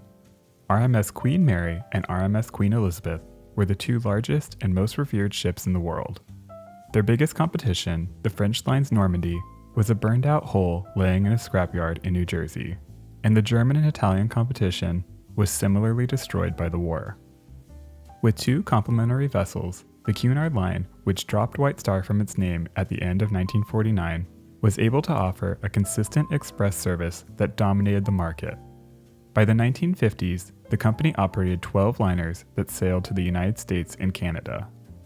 But as the decade continued, problems began to mount for the company. Mary and Elizabeth were aging. The two great liners were becoming deeply inefficient, and maintenance costs were mounting. With new competition from the lightning-fast SS United States and plans formulating for the ultra-modern SS France, it was clear that the Queens would need to be replaced if Cunard wished to stay competitive on the Atlantic. At the same time, air travel was quickly creeping into their market share. Plans for the new Queen actually began taking shape as early as 1951, though serious planning for the new liner, codenamed Q3, didn't start until later in the decade. While warning signs were mounting that Cunard's core business would soon unravel, Q3 was initially planned largely as a modern take on the traditional transatlantic ocean liner that would take over for the older Queens. But Cunard's board of directors was bitterly divided over what direction the new project should take. In 1960, plans were taking shape for a 75,000-ton liner with accommodations for 2,270 passengers in a traditional three-class configuration.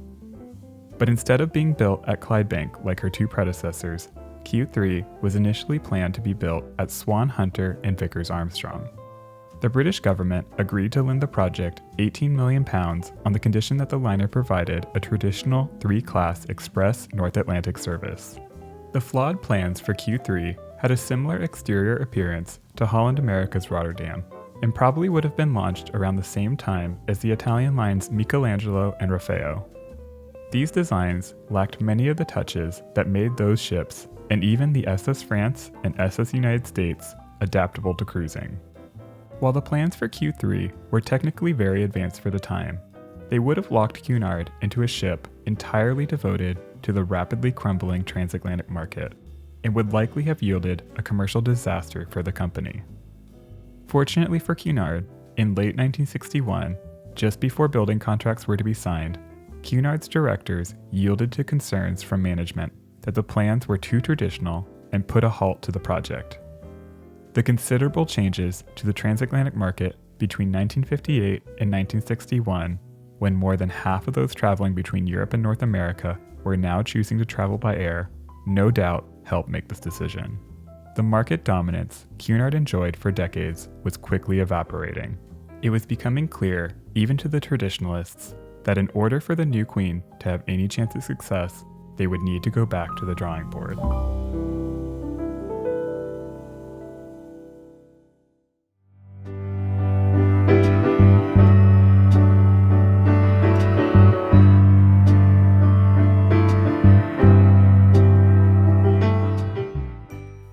The plans for Q4 called for a slightly smaller liner that was both capable of the speed and durability required to maintain a transatlantic route, along with the versatility that would allow for cruising during the winter months.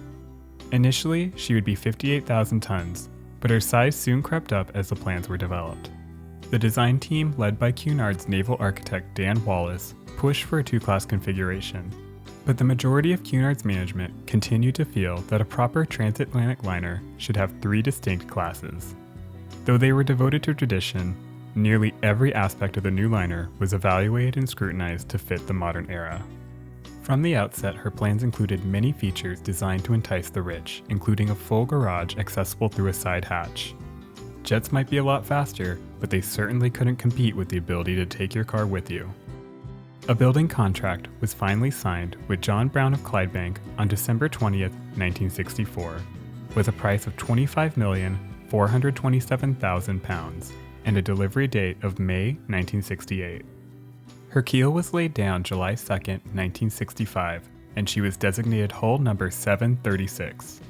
She was the largest liner to be built in the country since the 83,673-ton Queen Elizabeth nearly a quarter of a century before. Through Q4's planning and construction, Cunard's position grew more precarious. Jet travel was surging and passenger numbers were plummeting. The already struggling industry was thrown into further disarray when the National Union of Seamen in the United Kingdom called its first national strike since 1911, calling for better wages and a 40-hour work week. The strike caused major disruption for British shipping and had enormous adverse effects on the UK economy. During the 6-week strike, Cunard's liners sat idle, costing the company millions. The strike had a long-lasting impact on British shipowners and led many, including Cunard, to rethink their costly operating models. It's hard to overstate just how catastrophic the situation was for Cunard. They entered the 1960s with 11 passenger liners and ended the decade with just 3. Initially, they planned to keep the RMS Queen Elizabeth in service until 1975, but even after extensive refits, the liner was running virtually empty, even when the line experimented with sending the giant liner on cruises. Her traditional transatlantic design left her ill-suited for the role. The older Queen Mary was retired at the end of 1967, and Queen Elizabeth sailed her final voyage in 1968. The success of the Q4 project was now life or death for Cunard. These mounting anxieties led to constant changes in her design.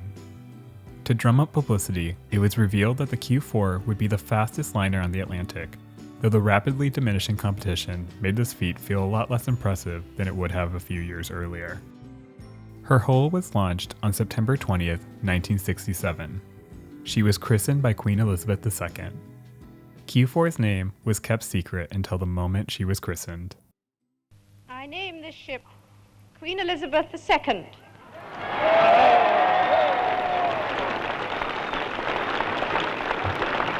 May God bless her.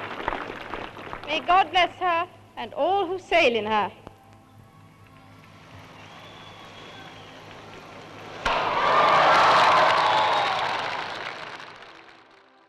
There is some debate on whether the liner was meant to be named after Queen Elizabeth the monarch or RMS Queen Elizabeth the ship. Cunard's website stated that she was not named after the Queen from 2002 to the ship's retirement in 2008. But according to Sir Basil Smallpiece, chairman of the Cunard line at the time, there was a desire to name Q4 after the Queen, but the monarch's name was traditionally only used for naval ships. So it was decided with counsel from the Queen's private secretary that the name would be just Queen Elizabeth, replacing the retiring RMS Queen Elizabeth. But when the Queen announced the ship's name, she took the liberty of adding the second. Whether or not this was a mistake is not entirely clear, but Smallpiece was delighted that they could use the name they wanted. But it was felt that using the Queen's name in advertising would be improper, so the numeric 2 was used instead of the Roman numeral. The Queen soon approved of the styling. Queen Elizabeth II had her name, though she would commonly be referred to by her nickname QE2 throughout her career.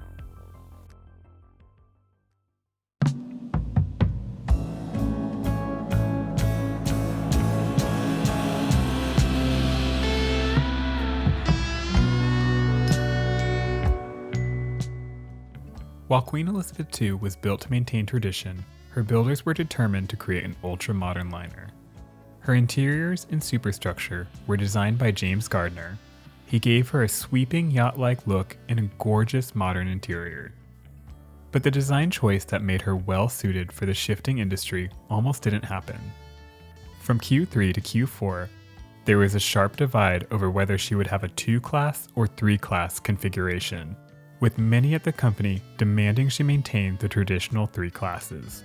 But as her fitting out began, a series of disputes with the workers at Clydebank delayed the project and led to a series of quality issues.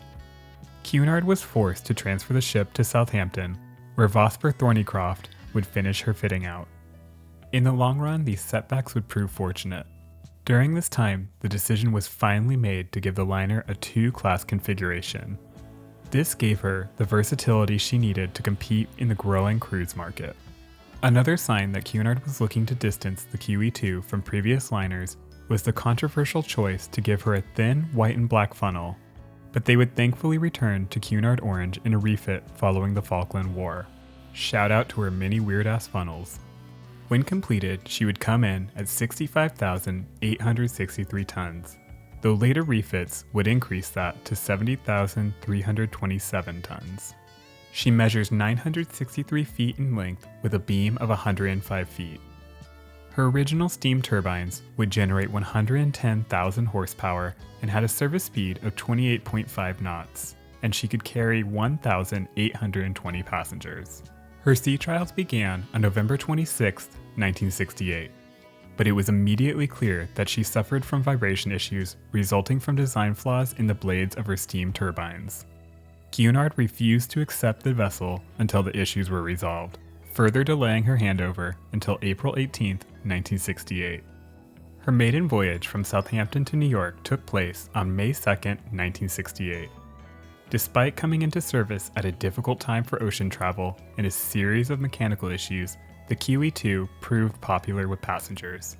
By the late 1970s, she was operating at around 65% occupancy, which was just enough to cover her operating costs, but every day that she wasn't in service cost the Cunard line £80,000. The company had no choice but to keep her at sea on passenger voyages as many days out of the year as possible. This meant that maintenance had to happen at sea, often at ports of call during the day while passengers were off the ship. This caused reliability for her 3 boilers to become a serious issue. By the 1980s, the modern cruise market was taking shape, and an old rival, the SS France, was relaunched as the SS Norway by Norwegian Cruise Lines. She was optimized to capture the new cruise market and retook her position as the largest passenger liner in service. QE2's ability to adapt would soon be put to the test.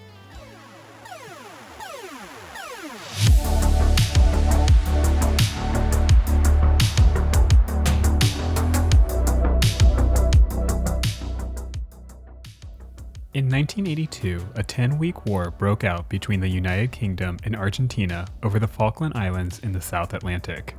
The QE2 was requisitioned by the British government as a troop carrier on May 3rd of that year. She underwent conversions in Southampton and was equipped to carry 3,000 soldiers and 650 Cunard crew.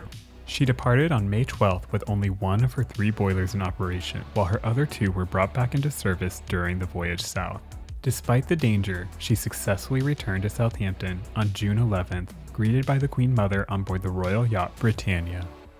And in a strange move, in her conversion back to a passenger liner, her hull was briefly painted a pale gray. This was short-lived because it was ugly. Soon after her return to passenger service, the QE2 experienced a series of mechanical problems and an electrical fire in October 1984, causing Cunard to cancel and delay several cruises. Some consideration was given to replacing her, but it was decided that it would be more cost-effective to undergo significant refurbishments than building a brand new liner. She was sent to Bremerhaven on October 27, 1986 for the work, which included converting her from steam to diesel power. The £100 million refurbishment included the installation of 9 diesel-electric engines, new propellers, and a heat recovery system, all cutting her fuel consumption in half, while maintaining her speed. Her passenger accommodations were also significantly altered, unfortunately removing much of her original designs. The investment ensured that she would sail for at least another 2 decades. In the mid-1990s, she underwent another major renovation, codenamed Project Lifestyle, which again significantly modernized her accommodations as she was becoming more and more dated compared to the competition. In 1999, she celebrated the 30th anniversary of her maiden voyage. But as the century was drawing to an end, it was clear that the classic liner would soon need to be retired. In 1998, the Cunard line was acquired by the Carnival Corporation. At the same time, plans were taking shape for Cunard's latest queen, a massive modern transatlantic liner would complement and eventually replace the QE2. After the Queen Mary II's maiden voyage on January 12, 2004, the QE2 handed over her iconic transatlantic route, but she continued to sail cruises. On September 4, 2005, she became the longest-serving Cunarder, surpassing the RMS Scythia. While the QE2 had a devoted fan base who still love her to this day, her time with Cunard was nearing its end as the line ordered 2 more modern cruise ships.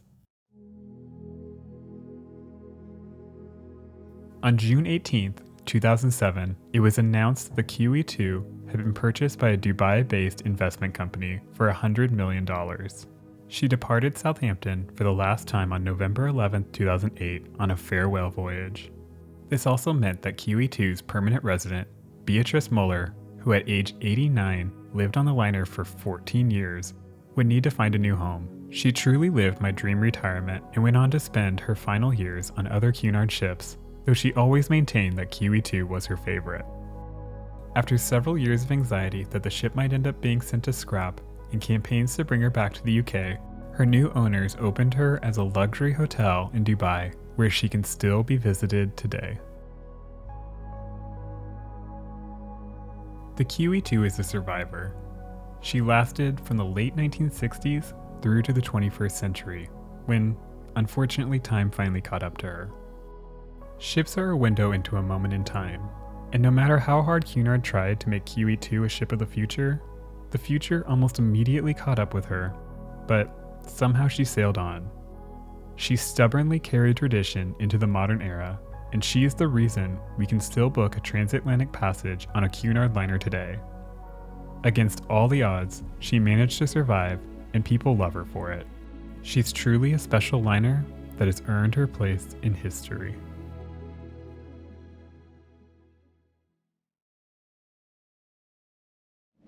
I name this ship Caronia. May God bless her and all who sail in her. Down the ways goes another great liner destined to carry on the unbeatable tradition of British ships and their builders.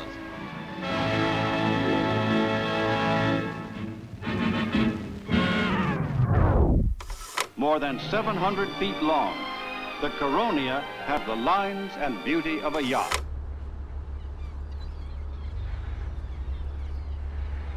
In 1910, a 31-year-old son of a shipping magnate from Wavertree, Liverpool, became a director at the Cunard Line. By 1922, he was elevated to deputy director, and by 1930, he became chairman when the company was in the midst of a crisis brought on by the Great Depression. Sir Percy Ellie Bates was a decisive leader with strong connections to the British Admiralty and the royal family. With his company on the verge of collapse, he deftly negotiated a merger with Cunard's longtime rival, the White Star Line.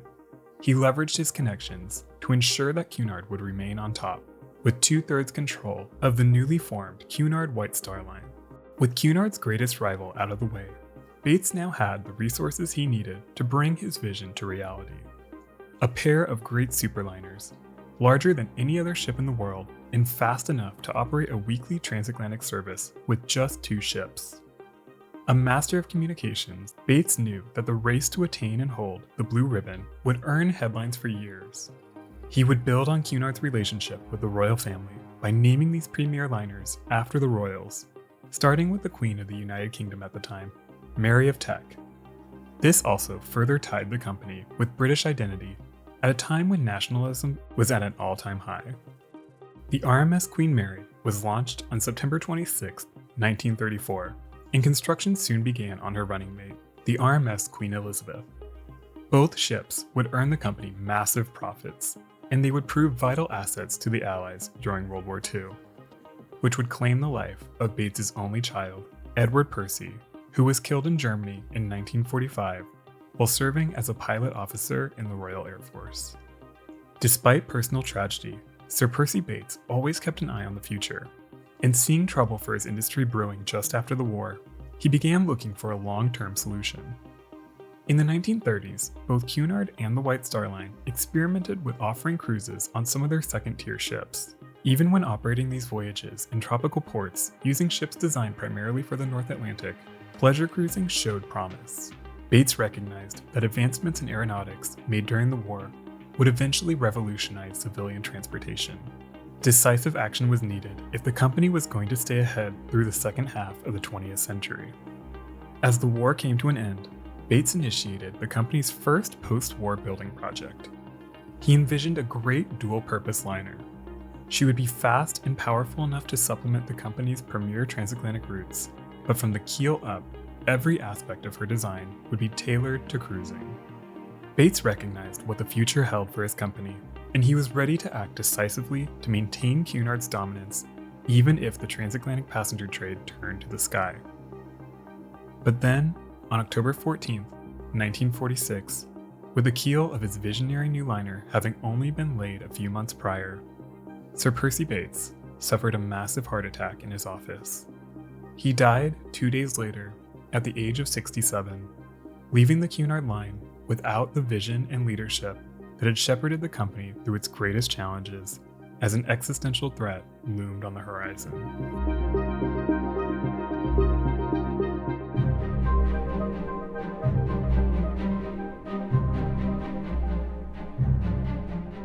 In the aftermath of World War II, the Cunard line found itself in a strange position. War losses were limited to just a handful of secondary ships like the Lancastria and the Laconia, but all of the company's premier liners, including Queen Mary and Queen Elizabeth, survived. The Queen Mary and Queen Elizabeth easily lived up to the vision Sir Percy Bates had for them in the early 1930s. After extensive refits that restored their passenger configurations, the Queen Elizabeth, completed during the war, was able to enter passenger service, and the Queen Mary was able to resume her already wildly successful career. The burned-out hull of her greatest rival, the SS Normandy, was being scrapped in New Jersey, and other rivals like Bremen and Rex met similar fates. Virtually unchallenged, the two queens quickly began generating massive profits for the Cunard line, which dropped White Star from its name in 1949. And the company was able to coast through the 1950s on the investments made by Bates almost 2 decades prior. By the time of his passing in October 1946, the liner that represented his vision for the future was well into construction. Designated hull number 635 and laid down on February 13, 1946, this new ship was constructed by Cunard's longtime partner, the John Brown and Company shipyard in Clydebank, Scotland. The years immediately after the war proved challenging for the shipyard, but a major contract like the one for Caronia helped keep the yard in business, but costly overages prevented any profits. Post-war material shortages and labor disputes presented major issues throughout her construction. Special permission had to be granted to import materials like her teak decking, and she went months over her original summer 1948 delivery date. Her original fixed-rate contract was for £3.4 million, but these excessive delays pushed her final price to £5.3 million, nearly $2 million over budget.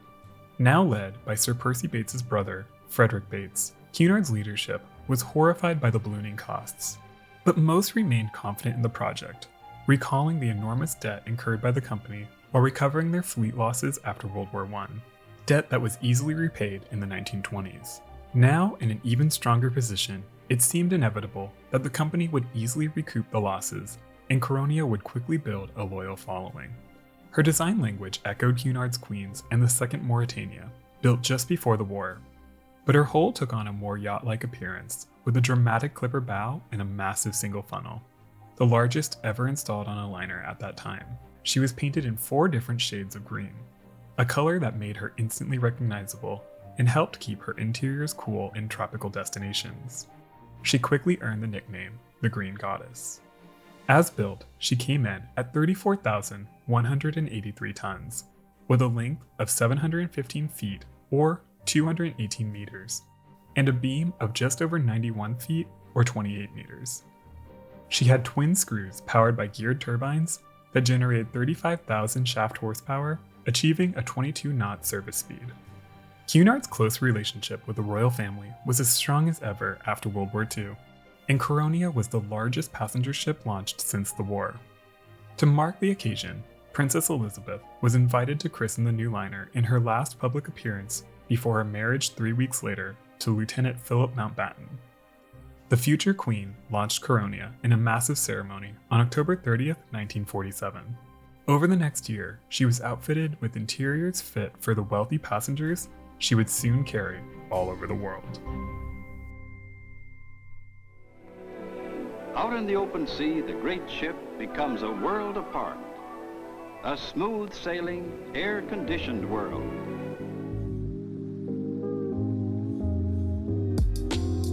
RMS Caronia sailed her maiden voyage from Southampton to New York on January 4th, 1949. During her first few years of service, she spent the majority of the year sailing transatlantic crossings, while demand was high, In the winter months, she would offer cruises. On transatlantic voyages, she was given a 2-class configuration, with accommodations for 581 first-class passengers and 351 cabin-class passengers. On cruises, she would be converted to an all first-class configuration, accommodating a maximum of 650 passengers. Her designers were keenly aware that she would carry ultra-wealthy passengers on world cruises that could last up to 100 days or more. Because of this, she was given extra spacious cabins, and in a rarity for the time, every single cabin was outfitted with full bathrooms and showers, something not even Cunard's queens had at the time. She was outfitted with a carrier air conditioning system throughout her passenger spaces, and she was given a large outdoor swimming pool. Her interior spaces featured a subdued mid-century version of Art Deco, similar to those found on the pre-war Cunarders, but ever so slightly updated. Her first-class cabins came in a variety of designs and were outfitted with fine furnishings. 150 were decorated with unique veneers featuring rare woods like flame maple, Mazur birch, and white sycamore. Like both Queen Mary and Queen Elizabeth, Caronia featured an observation lounge in her forward superstructure. This curved room offered large windows with striking views and was paneled in a powder blue plastic with German silver trim, all centered around a large curved bar. Her grand staircase featured wood veneers with German silver trim details and cozy leather seating. In keeping with her 1-class cruise configuration, all of her main passenger staircases kept a matching design scheme. A centerpiece of the ship was her lounge, paneled in Canadian maple, Primavera, and Soprano veneer. The huge double-height room was lit with concealed fluorescent lighting and featured a massive painting of Princess Elizabeth and the Duke of Edinburgh, a gift suggested by Princess Elizabeth herself, who took a great interest in the ship and cherished her involvement. The painting was not ready in time for her maiden voyage, so for her first few trips, a signed photograph was hung in its stead. The room also featured a large silver and gold lacquer and gesso art piece by F.H. Coventry, depicting a forest and wild horses. Her 2 main dining rooms were designed to easily accommodate both a 2-class and 1-class configuration. Balmoral, the restaurant designed for first class on transatlantic voyages, could seat 280 passengers and was decorated with a quilted birch and corbel veneer and featured more art and metalwork by F.H. Coventry. Roughly equal in size, Sandringham served cabin-class passengers on transatlantic voyages and first class on cruises. Paneled in Paldau, ash, and eucalyptus burr, the room featured etched mirror panels representing each of the 4 seasons. These panels were illuminated from their edges, highlighting their designs. At the center of the room was another mirrored panel depicting Apollo and the Sun Chariot by artist John Hutton. Her distinctive first-class smoking room was paneled in figured walnut and decorated with small golden bronze plaques representing the signs of the zodiac. The room was topped with a 12-sided golden ceiling, with panels representing each of the 12 months. It was furnished with red, brown, and gold hide, accompanied by walnut accent tables. With a crew capacity of just around 600, most cruises offered a greater than 1-to-1 crew-to-passenger ratio. Cunard spared no expense building Caronia, sure that their lavish spending would endure the new ship to a wealthy and exclusive class of travelers. After her first handful of transatlantic crossings, Caronia would embark on her first cruise from New York to the Caribbean, and Cunard would soon find out if they had just made a terrible investment.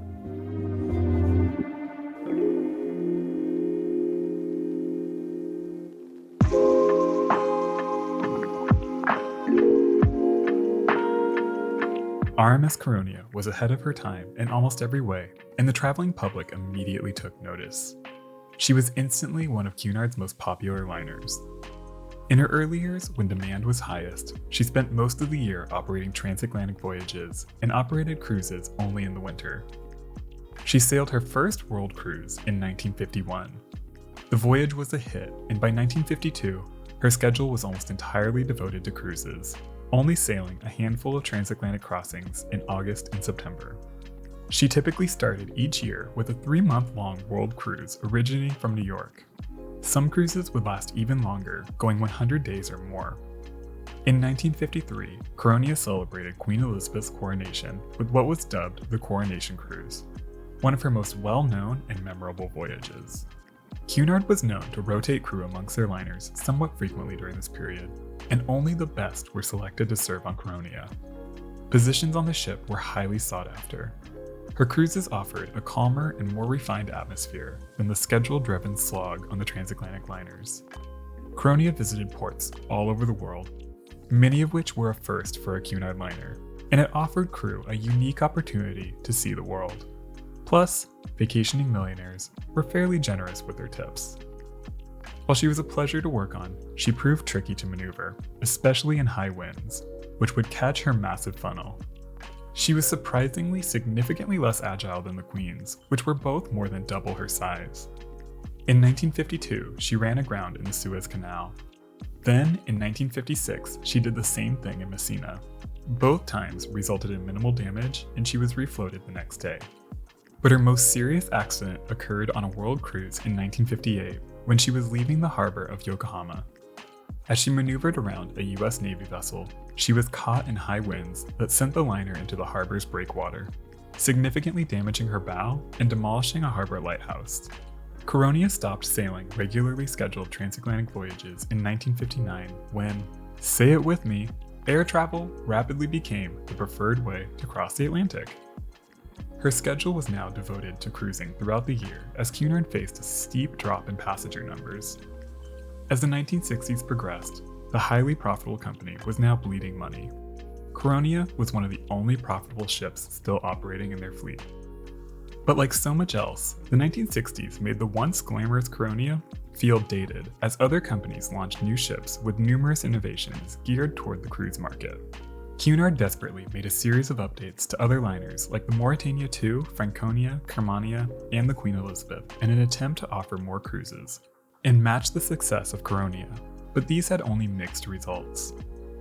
In an attempt to keep Caronia competitive, a major refit was carried out in November of 1965 that installed new passenger suites, a new Lido deck, and other extensive interior renovations to refresh the aging liner.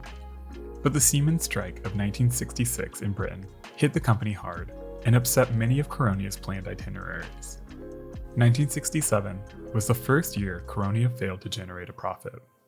Facing a dire financial situation, Cunard put Caronia up for sale that year, and she sailed her final voyage with the company, one last transatlantic crossing, from New York to Southampton. From here it gets pretty sad.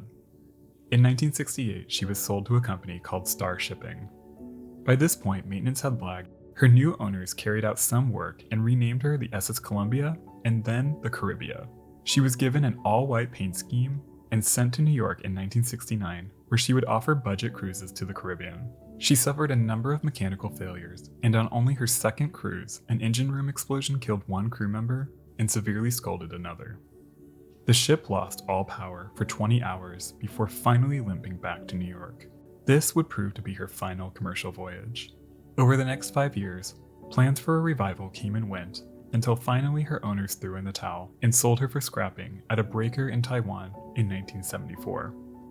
Unable to sail under her own power, she would be towed from New York by a German tug called the Hamburg. By the time she made it to Honolulu, she nearly capsized, but she was finally righted and the voyage sailed forward, right into Typhoon Mary, a Category 5 super typhoon. On August 12th, near Guam, the Hamburg's generators failed. Her crew was forced to cut their tow lines to save their own ship, and Caronia was set adrift. She eventually wrecked on a breakwater at Apra Harbor. Her wreck blocked the entrance to the vital harbor, making it impossible to resupply the island of Guam with commercial or military vessels. Her wreck would have to be removed immediately. But complicating the matter, she came to rest right beside the wreck of a Korean War landing craft, loaded with munitions. The wreck of one of the most innovative liners of her time was quickly and carefully cut up and fully removed by the end of 1975. Caronia represented what could have been if the Cunard line continued to build for the future once Sir Percy Bates's leadership came to an end. She was one of the first purpose-built cruise ships, and perhaps the Cunard liner best suited for the changing market, before they finally built the Queen Elizabeth II. Instead, the company cashed in on the wise investments made before the war and coasted through the 1950s. Some at the company thought air travel would be just another passing fad, but most knew what was on the horizon. They lacked Percy Bates's vision and decisiveness. If it wasn't for that complacency, Cunard could have defined the cruise industry we know today. Instead, they nearly collapsed. Passengers and crew loved the Caronia. She was the best that Cunard had to offer at a time when the company was at its peak. It was an era when a world cruise was not only an escape from day-to-day life, but an exciting adventure. Long before tourism flooded the world's landmarks, a voyage on the Caronia was an experience you would remember for the rest of your life.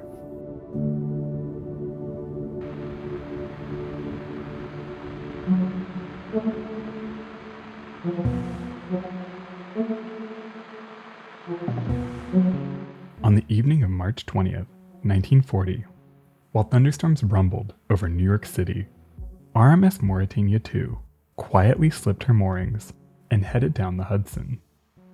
Her destination was top secret, and only a handful of observers even noticed her departure.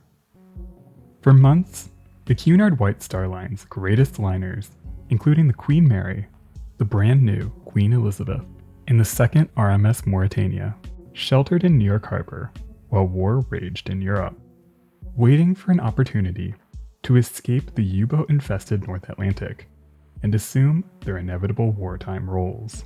Moored alongside France's Normandy, the three ships were some of the most valuable assets available to the British Admiralty, who faced the daunting challenge of moving troops and supplies throughout their global empire in their fight against Nazi Germany and its allies. Heavy rains and wind brought visibility down to almost nothing, but the new Mauretania would use the stormy weather as cover as she cleared New York Harbor and sailed into an uncertain future.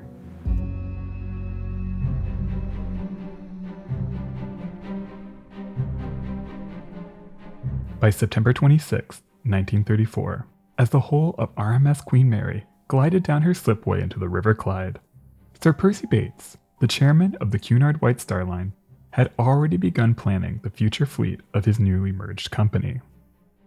The Queen Mary was always intended to have a roughly equivalent running mate, and plans for what would soon become RMS Queen Elizabeth were already taking shape. With this all set, attention next went to the company's secondary liners. In the mid-1930s, the Cunard White Star Line fleet was a hodgepodge of rapidly aging vessels from both companies. As the economic crisis of the Great Depression eased, the company was able to begin planning replacements for these older ships. With mounting competition from the French, Germans, and Italians, Sir Percy Bates realized that any new liner, even those dedicated to less prestigious routes, would need to meet the standards of luxury and comfort set by the company's flagships. Bates was quoted as saying, "I regard the first and second lines of ships not as alternatives, but as complementary to each other." This decision was also practical. With just two liners dedicated to the premier Southampton to New York route, it was prudent to build a secondary liner that could be drawn on without compromising any of the luxuries passengers had come to expect if either the Queen Mary or Queen Elizabeth had to undergo maintenance or experienced any other interruption in service. Plans began to take shape for the new approximately 33,000-ton intermediate liner. Bids were submitted at £1,775,000 from 3 different shipyards, including Swan Hunter, Cammell Laird, and Harland and Wolff. In the end, Cammell Laird and Company in Birkenhead offered the most favorable payment terms, and they were awarded the project. The new ship would be the largest ever constructed in England at the time. This was also the first project from the newly merged Cunard White Star Line to be funded by the company without any government subsidies. Dubbed Hull Number 1029, her keel was laid down on May 24, 1937. She was designed primarily to serve the London to New York route, and she would be the largest vessel to ever navigate the Thames and use the Royal Docks. A few years before, in July 1935, Cunard White Star sent one of the most iconic and beloved ocean liners in history to the breakers, the RMS Mauretania. Not long after construction began, it was proposed that hull number 1029 should be named Mauretania. Sir Percy Bates was not keen on the idea, but several of the company's directors felt that the high level of name recognition could help elevate the new liner, and on October 20th, 1937, the board of directors officially approved the idea. While she wouldn't break any records like her predecessor, hull number 1029 would carry on the legendary name, RMS Mauretania. Faces at Birkenhead waited for the gleaming hull of the new Mauretania to go down to the water. She bears a famous name. The old Mauretania sailed on her maiden voyage in 1907. On July 28, 1938, after 14 months of construction, the second RMS Mauretania was ready to launch. Stormy weather threatened to delay the event, but the skies cleared just in time as 50,000 spectators gathered at the Camel Laird shipyard in Birkenhead. She was christened by Lady Bates, the wife of Chairman Sir Percy Bates. At 12:15 p.m., after a brief speech, Lady Bates smashed a bottle of wine over her bow and pressed a button to release the massive hull. In just 50 seconds, she slid down the No. 6 slipway into the Mersey River. 8 tugs then towed her to the fitting outburst, where she would be completed over the next 15 months, alongside the aircraft carrier Ark Royal, a harbinger of what lay just on the horizon. The Mauretania was launched only a few months after the RMS Queen Elizabeth, and built nearly in tandem. Her design language closely matched her significantly larger fleetmate. Her superstructure featured a tiered, rounded bridge, with 2 funnels that left ample deck space. She had berths to accommodate 404 passengers in first class, called cabin class, 450 in second class, and 470 in tourist class. Her passenger spaces spanned 10 decks, and closely followed the restrained Art Deco stylings of the Queen Mary and Queen Elizabeth. A number of leading British artists were responsible for her interiors. Most notably, the artist Charles Cameron Bailey created a 13-foot or 4-meter carving that depicted the 2 Mauretanias on the North Atlantic for her cabin-class restaurant. The room also featured other subtle nods to the first Mauretania, including glass panels with etched star constellations from her launch, maiden voyage, and final voyage. Her grand hall was decorated by the artist Charles Gerard and featured red, black, and gold lacquered panels themed after the birth of speed, depicting a herd of antelope at various stages of life, while her wood veneers, layouts, and overall style were reminiscent of the larger queens. Great care was taken to craft spaces that were unique but equally grand and comfortable. They were impressive but not intimidating or overwhelming, presenting a homely comfort that passengers loved. When completed, the RMS Mauretania was 772 feet or 235 meters in length, with a beam of 89 feet or 27 meters, and came in at 35,739 gross registered tons. She was powered by 6 oil-fired boilers that fed steam to 2 sets of Parsons single-reduction geared turbines, generating 42,000 shaft horsepower and achieving a 23-knot service speed. By the spring of 1939, she was nearing completion and underwent sea trials from May 31st to June 3rd. She was accepted and handed over to the Cunard White Star Line on June 10, 1939. She left Liverpool for her maiden voyage at 7:40 p.m. on Saturday, June 17, 1939, commanded by Captain A.T. Brown, who had previously commanded the first Mauretania at the end of her career. She arrived in New York on June 24th after an uneventful crossing. While her maiden voyage was widely considered a success, attention was shifting to the unfolding crisis in Europe. She would make only a handful of transatlantic crossings before Nazi Germany invaded Poland, initiating a war that would change everything for the new Mauretania.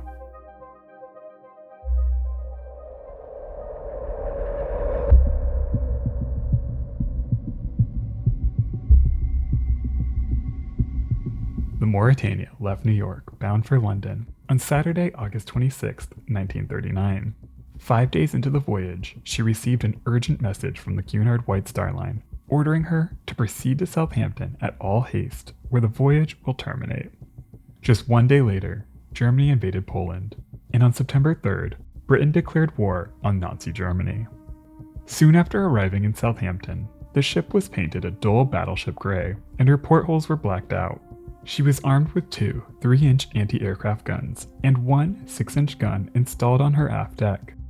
The Mauretania departed for New York on September 14, 1939, with 698 passengers, mostly United States citizens, fleeing Europe. This would be her last passenger voyage until the end of the war. On September 15th, William Joyce, popularly known as Lord Haw-Haw, the host of a German radio propaganda program called Germany Calling, announced that the Mauretania had been sunk by a German U-boat while attempting a cowardly escape.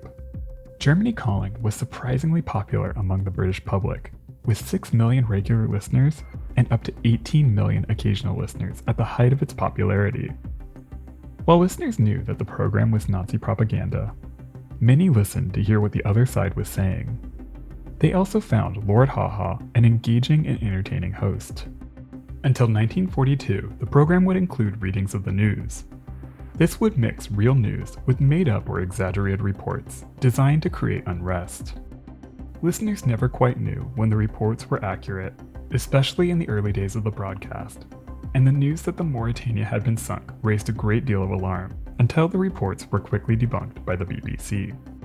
Mauretania made a journey to New York safely and returned to Liverpool on October 7th. Her movements were quickly broadcast by Lord Haw-Haw, including her location in Liverpool. It was well known that the Germans closely monitored the movement of major British ships, but the reports still raised anxiety. While far from the biggest ship in the world at the time, the Mauretania still presented a large and highly visible target in Liverpool for Luftwaffe bombers. After several weeks, it was finally decided that in order to protect the valuable liner, she had to be moved. On December 10th, she quietly left Liverpool, and after arriving in New York, she was docked at Pier 90 alongside the Normandy and Queen Mary, where she would sit idle for months. On March 6, 1940, she was moved to make space for the Queen Elizabeth. That same day, she was officially requisitioned by the British Admiralty, and Cunard immediately began removing her luxurious fittings, storing them in New York for the duration of the war. In the middle of the night on March 18th, a small crew was secretly transferred from the RMS Antonia, and on a stormy evening on March 20th, the Mauretania quietly slipped out of New York Harbor. 5 days later, she arrived in Panama. Under tight security and cover from the United States Air Force, she passed through the canal and continued on to San Francisco, where the rest of her luxurious fittings were removed and placed in storage. She then sailed to Sydney, Australia, where she underwent further conversions at the Cockatoo Dockyard Company to prepare for her new role as a troop ship, a role that would push the new Mauretania to her limits.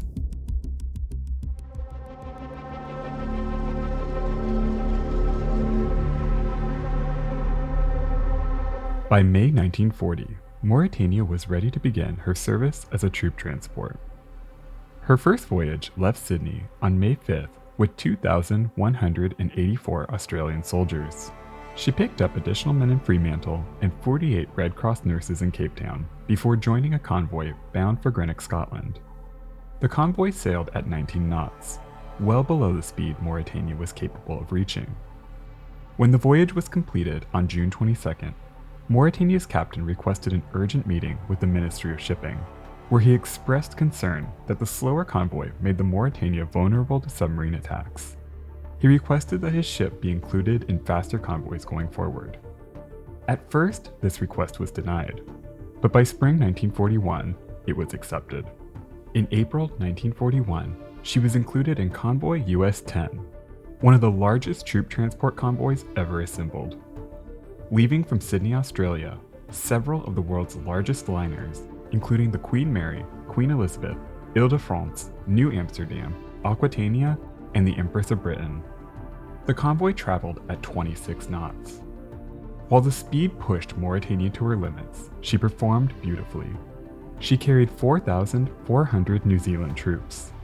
The massive convoy traveled in strict columns, 1,000 feet or 305 meters apart, following a zigzag course, escorted by one heavy cruiser and a number of light cruisers. They were shadowed by the battleship HMS Howe and 2 destroyers. Not long after taking part in the convoy, the Mauretania narrowly escaped disaster. On May 7th, friend of the channel Ile-de-France left Durban with 5,000 British and Australian troops. She sailed on a zigzag course at 22 knots on her way to Bombay. The Mauretania shared the same route, sailing in the opposite direction, carrying around 6,500 troops on each voyage. She traveled at an average speed of 26 knots. On the night of May 15, 1941, a monsoon raged over the Indian Ocean, with heavy rain, massive swells, and high winds that reduced visibility to almost nothing. The two liners, each traveling at their maximum speeds unescorted, with all of their lights completely blocked out, were scheduled to pass each other in the early morning at just 50 miles apart. Just before 4 a.m. on the morning of May 16th, First Officer Reg Aylward was on watch on Mauretania's bridge when he suddenly heard a lookout shouting, "Smoke dead ahead." Aylward raised his binoculars just in time to catch sight of the massive Ile-de-France steaming straight for them. He shouted, "Ship dead ahead on collision course. Hard to starboard now." Meanwhile, Officer Hubert Roundtree was standing on the bridge of the Ile-de-France when he saw the mass of the Mauretania screaming toward them. He shouted the same command, but to his dismay and the dismay of First Officer Aylward on the Mauretania, neither ship responded in time as they barreled toward each other. A moment later, the two great ships smashed past each other, missing a collision by only a few feet. Witnesses on both ships said they passed so close you could reach out and touch the other vessel. The maneuver to avoid collision and the rush of oncoming water from the passing liner, mixed with the storm, was so violent that the Mauretania's crew claimed that she nearly leapt out of the water and came crashing down before swaying violently to starboard and then back to port before finally righting herself. Officers and crew on both ships were given severe warnings from Vice Admiral Sir Charles Woodhouse, and the embarrassing event was ordered classified. The Mauretania continued on her trooping duties. In 1943, she was transferred to the North Atlantic, where she began carrying American and Canadian troops to Europe in the build-up to the invasion of Normandy. Over the course of the war, she carried 350,178 troops and traveled an astonishing 542,446 miles. Following the war, she sailed a number of voyages repatriating troops and their families. Finally, on September 2nd, 1946, she was returned to Cunard. It was clear that she had been driven hard during the war when she arrived at the Gladstone dock in Liverpool, where she would undergo a badly needed refit to restore her to her pre-war glory.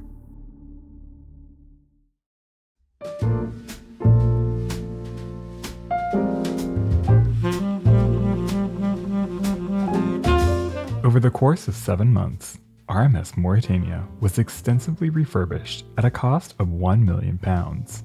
75% of her furnishings had to be shipped from the United States and Australia. 300 cabins were completely rebuilt, and 100 tourist class cabins were removed to improve and expand her crew quarters. Air conditioning was installed in parts of the ship, and her classes were redesignated to First, Cabin, and Tourist. She re-entered passenger service on April 26, 1947, sailing from Liverpool to New York. After one more voyage, she was moved to the Southampton to New York route, acting as a relief ship for the Queen Mary and Queen Elizabeth. Her original London to New York service was discontinued after the war. That winter, she began offering cruises from New York to the West Indies and the Caribbean. Over the next 15 years, the Mauretania enjoyed a relatively uneventful career. She was popular with passengers, and some even preferred her over the larger queens. But by the early 1960s, her passenger numbers began to dwindle. Air conditioning was installed throughout the entire ship in 1957, but even her cruises soon waned in popularity. In October 1962, she was painted a pale green to match her more popular fleetmate, the Caronia. But Mauretania began her post-war cruise career offering affordable cruises, which kept her from sharing the exclusive reputation of the Caronia, which was known for catering to the ultra-rich. In March 1963, Cunard shifted the Mauretania to the Mediterranean, but the experiment failed to attract passengers. She was quickly transferred back to offering cruises between New York and the West Indies, but by now she was consistently losing money for the Cunard line. It was clear that the aging liner's days were numbered, and it was soon decided that the 1965 season would be her last. Her final voyage was a 56-day Mediterranean cruise that left from New York in September 1965. Not long after that voyage, she returned to Southampton, and on November 10th, it was announced that she would be put up for sale. Her last run was commanded by her master since 1962, Captain John Treasure Jones. a name that made a life at sea all but a requirement. On November 23rd, she arrived at Inverkeithing, Fife, where she was soon scrapped. Despite her famous name, the second Mauretania never quite reached the iconic status of her predecessor, but she was a beloved and reliable ship that represented the culmination of the ocean liner era. She was comfortable, powerful, and beautiful, a lovely and unforgettable way to cross the world's oceans.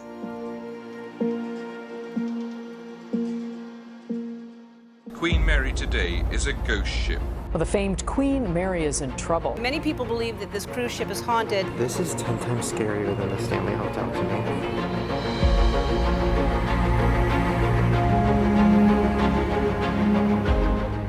So there's a question that's been bothering me lately. How did the Queen Mary go from this? Thousands cheered, waved, sang, and wept as the old luxury lady headed for retirement. To this? What was that behind us? Yeah, there's something in the room.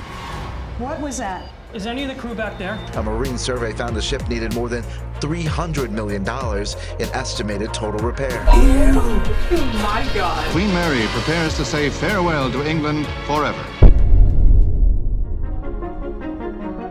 Aside from the Titanic, the Queen Mary is arguably the most influential and recognizable ocean liner to ever sail the Atlantic. Throughout her decades-long career, she was considered by the rich and famous to be the only way to cross the Atlantic.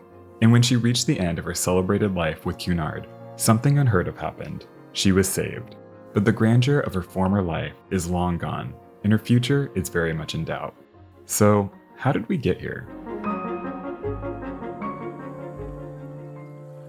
Ocean liners have a shelf life. As time passes, they fall out of fashion as passengers move on to new liners with new features and amenities. Maintenance and operation costs mount as what was once state-of-the-art becomes old and tired, and eventually, even the most beloved liners go to the scrapyard and turned into something more useful. The old joke was that they were turned into razor blades. The Mauretania was the pride of the British merchant fleet. She held the blue ribbon for 2 decades, but when the economic winds shifted, even the beloved Mauretania became expendable, despite pleas from influential people like US President Franklin Delano Roosevelt, who begged to save her. Ultimately, these pleas were ignored. The Mauretania was scrapped in 1935, along with another great, the RMS Olympic, Titanic's nearly identical sister. Imagine if a carbon copy of the Titanic was around today. But ships become expendable, and the Olympic was sent for scrap even though her engines were said to be as sound as ever. At the end of the day, she became just another outdated British liner. But somehow, the Queen Mary was different. Launched on September 26, 1934, the Queen Mary had reached 30 years of service by the mid-1960s. While jet travel was still relatively new, its impact on the industry was swift, and as you probably already know, the 1960s saw a rapid decline in passenger numbers on the North Atlantic routes. The Queen Mary was not just an outdated ocean liner, she was an outdated mode of transportation. On many voyages, she carried fewer passengers than crew, and by 1965, the once wildly profitable Cunard line was operating at a heavy loss. Their greatest assets, the mighty Queen Mary and her sister Queen Elizabeth, were now their greatest liabilities, and plans were well underway on a modern new queen that could replace these aging liners and claw passengers back to ocean travel. With the modern and costly Queen Elizabeth II under construction, the cash-strapped Cunard line was faced with the question of what to do with the legendary Queen Mary.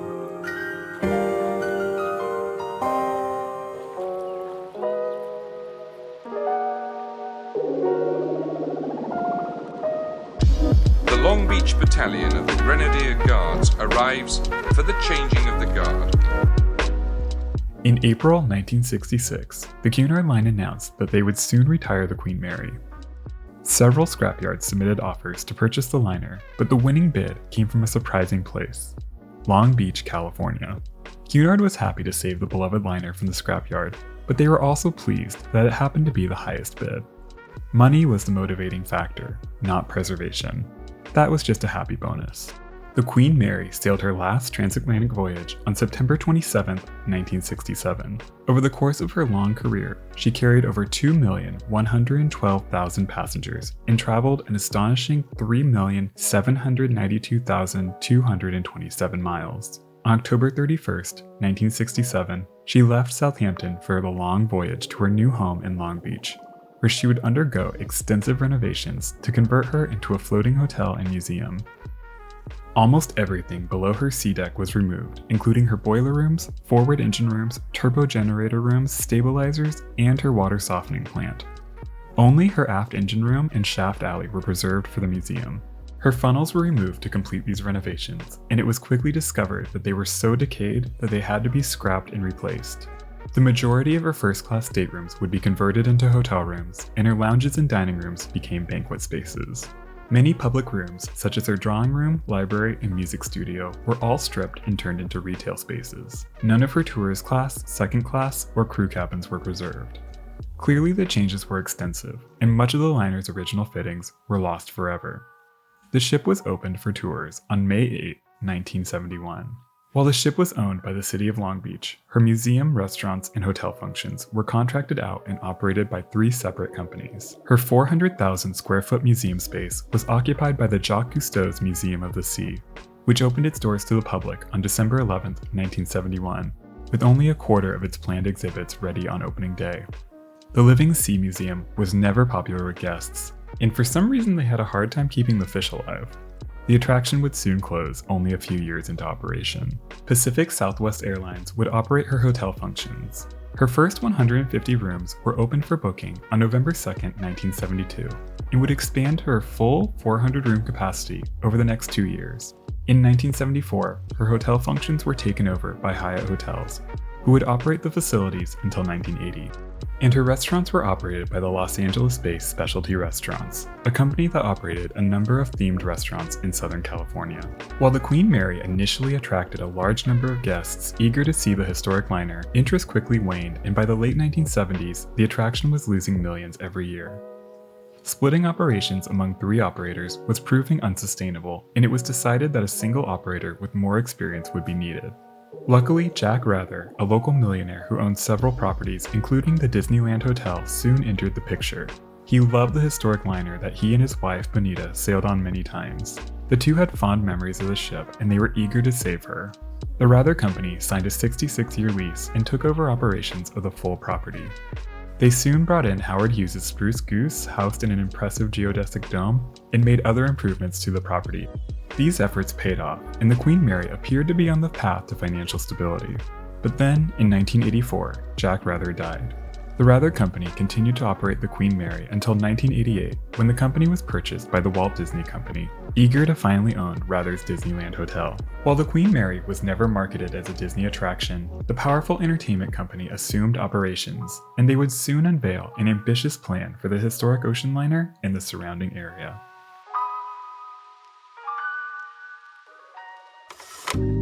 So we need to be very, very careful tonight because these are real ghosts and they may be looking for a way out. Is the restaurant open? No. As Disney took over the Queen Mary, attendance was once again slumping. While some attempt was made to capitalize on the ship's glamorous past, the company put most of its efforts into their plans for an ambitious 443-acre attraction called Port Disney. The marine-themed amusement park would feature numerous retail and entertainment venues, a marina, a cruise port, and several new hotels. The Queen Mary would be a centerpiece of the new park. Around this time, stories of ghost sightings and paranormal activity began circulating among the people who had worked on the ship during her nearly 2 decades in Long Beach. And Disney, never one to miss a business opportunity, soon began operating ghost tours. These tours proved highly popular. The Port Disney project soon faced fierce local opposition, and plans for the new park were eventually canceled in December 1991. Disney recognized that without a significant redevelopment of the largely industrial area around the Queen Mary, the attraction had almost no hope of financial success. In 1992, the company ended its lease, and the historic liner was closed to guests at the end of that year. But she wouldn't sit empty for long. In 1993, a group called the RMS Foundation took out a 5-year lease on the property. The group was formed exclusively to save the Queen Mary and reopen her to the public, which they did over the next year, but they would soon succumb to the financial strains of running the property. This began a long period of revolving operators over the next 2 decades as various groups attempted to run the hotel and attraction to various levels of success. In 2007, her lease was sold to a group called Save the Queen, and a number of badly needed upgrades and renovations were conducted to preserve the ship and improve her accommodations and restaurants.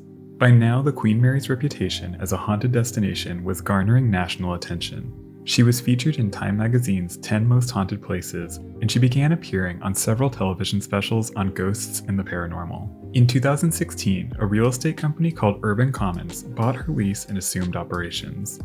This marked a change both in how the historic liner was maintained, but also in how she was marketed to the public.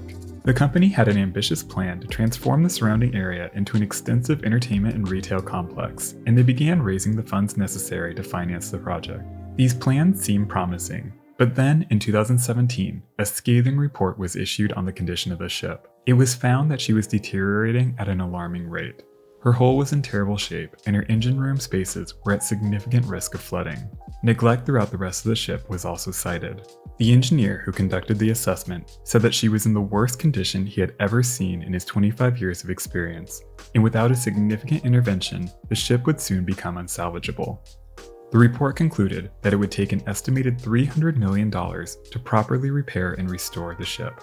27 urgent projects were identified, including removing her rotting lifeboats, which had become a significant safety concern.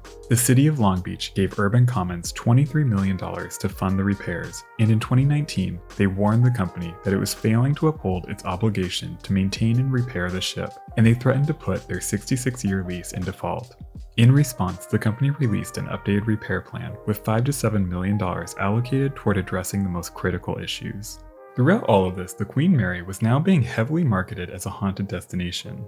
Numerous daily ghost tours were offered, and a yearly haunted house attraction called Queen Mary's Dark Harbor was introduced in the early 2010s. The seasonal event turned the parking lots and the ship itself into haunted mazes, walk-around attractions with scare performers, and numerous other immersive experiences.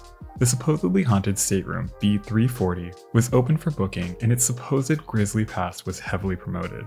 To further publicize the ship, a number of ghost hunting TV shows and YouTube channels were given free rein to film on board. The productions ranged in their professionalism and their treatment of the ship and her history.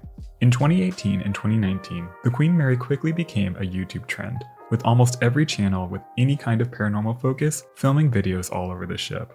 And to put it mildly, these videos don't exactly make her seem like a nice place to stay. No, this is terrifying. Ew. This actually feels spooky. Ew, it stinks. And that gets us to my overall issue with this strategy. Many historic locations offer ghost tours or include some kind of ghost story in their regular tours. People love this aspect of history and they find it compelling. I myself am a big lover of ghost stories and all things spooky. But turning the Queen Mary into a floating haunted house directly conflicts with the business model the ship depends on. At the end of the day, she needs people to book hotel rooms and dine at her restaurants. Her hotel rooms are priced at a level where guests will expect a certain level of comfort and amenities. In the years preceding the pandemic, the Queen Mary was heavily portrayed as a run-down old ship with a bunch of YouTubers running around making ghost videos. It was not portrayed as a luxury destination. This is in direct contrast with the operation and marketing of other preserved ocean liners that have also been converted into hotels. The Rotterdam and the Queen Elizabeth II are both marketed as a high-end opportunity to experience the old world glamour of ocean travel. This Oh. Wait, is that the maid's quarters? That's my literal nightmare. Doesn't exactly scream high-end travel destination. And unless you're an ocean liner or paranormal enthusiast, why would you book a room on the Queen Mary for your vacation? Playing up the paranormal to attract guests is not an inherently terrible business model. The Winchester Mystery House is a great example of a historic property that has leveraged the mythology around the mansion to attract public interest. But there are a few key differences. The Winchester Mystery House uses those funds generated to maintain the property. And importantly, the property isn't a luxury hotel. They aren't asking you to spend the night there and charging you luxury prices for it. I genuinely believe that it is possible to operate the Queen Mary successfully, but I think it requires a significant investment in the ship and the surrounding area. And for years, quick profits have been prioritized over long-term investments in preservation. And this is just my theory, but to me, it seems that it was easy to let the ship fall into a state of disrepair because it fit the haunted theming that was so heavily promoted. If the ship was a clean and well-maintained luxury destination, it would be a lot harder to make it seem spooky. And making it seem spooky is a lot cheaper and easier to pull off. The repairs were terrible. They had to be redone over and over. They weren't done properly. Many of them weren't done at all. The Queen Mary closed its doors to the public in March 2020. You all know why. As of the making of this video, she is yet to be reopened. In the past couple of years, the deplorable condition of the ship has once again gained international attention. Urban Commons has since filed for bankruptcy, and control of the property was returned to the city of Long Beach and has since been turned over to the city's harbor department. Fortunately, the city seems committed to saving the ship, and funds have been allocated toward the most critical repair projects. The city plans to reopen the ship to the public as soon as possible, but an exact date has yet to be released. The story of the Queen Mary's retirement is a depressing tale of cut corners and mismanagement. From her initial renovations to her conversion into a haunted house attraction, time and time again, many of her operators showed little interest in preserving and sharing her history with the world. They instead sought to use her as a tourist trap in order to make a quick buck. Whether this continues is yet to be seen. At the end of the day, ships are just objects. They have meaning because we give them meaning. And that meaning will change over time as we move on and lose interest. Historic preservation is hard, and maintaining an aging superliner is all the more difficult. There's a reason why so many historic places are operated as nonprofits. The people who inherit these spaces need to love them. They need to be willing to invest money back into the property, not just their wallets. But if there's one lesson from the Queen Mary's long career, it's that she's a survivor, and there are people out there who love her and are dedicated to keeping her alive. Nearly all of our treasured ocean liners are gone, but she remains. I have faith that she will be saved, and I can't wait to one day pay her a visit.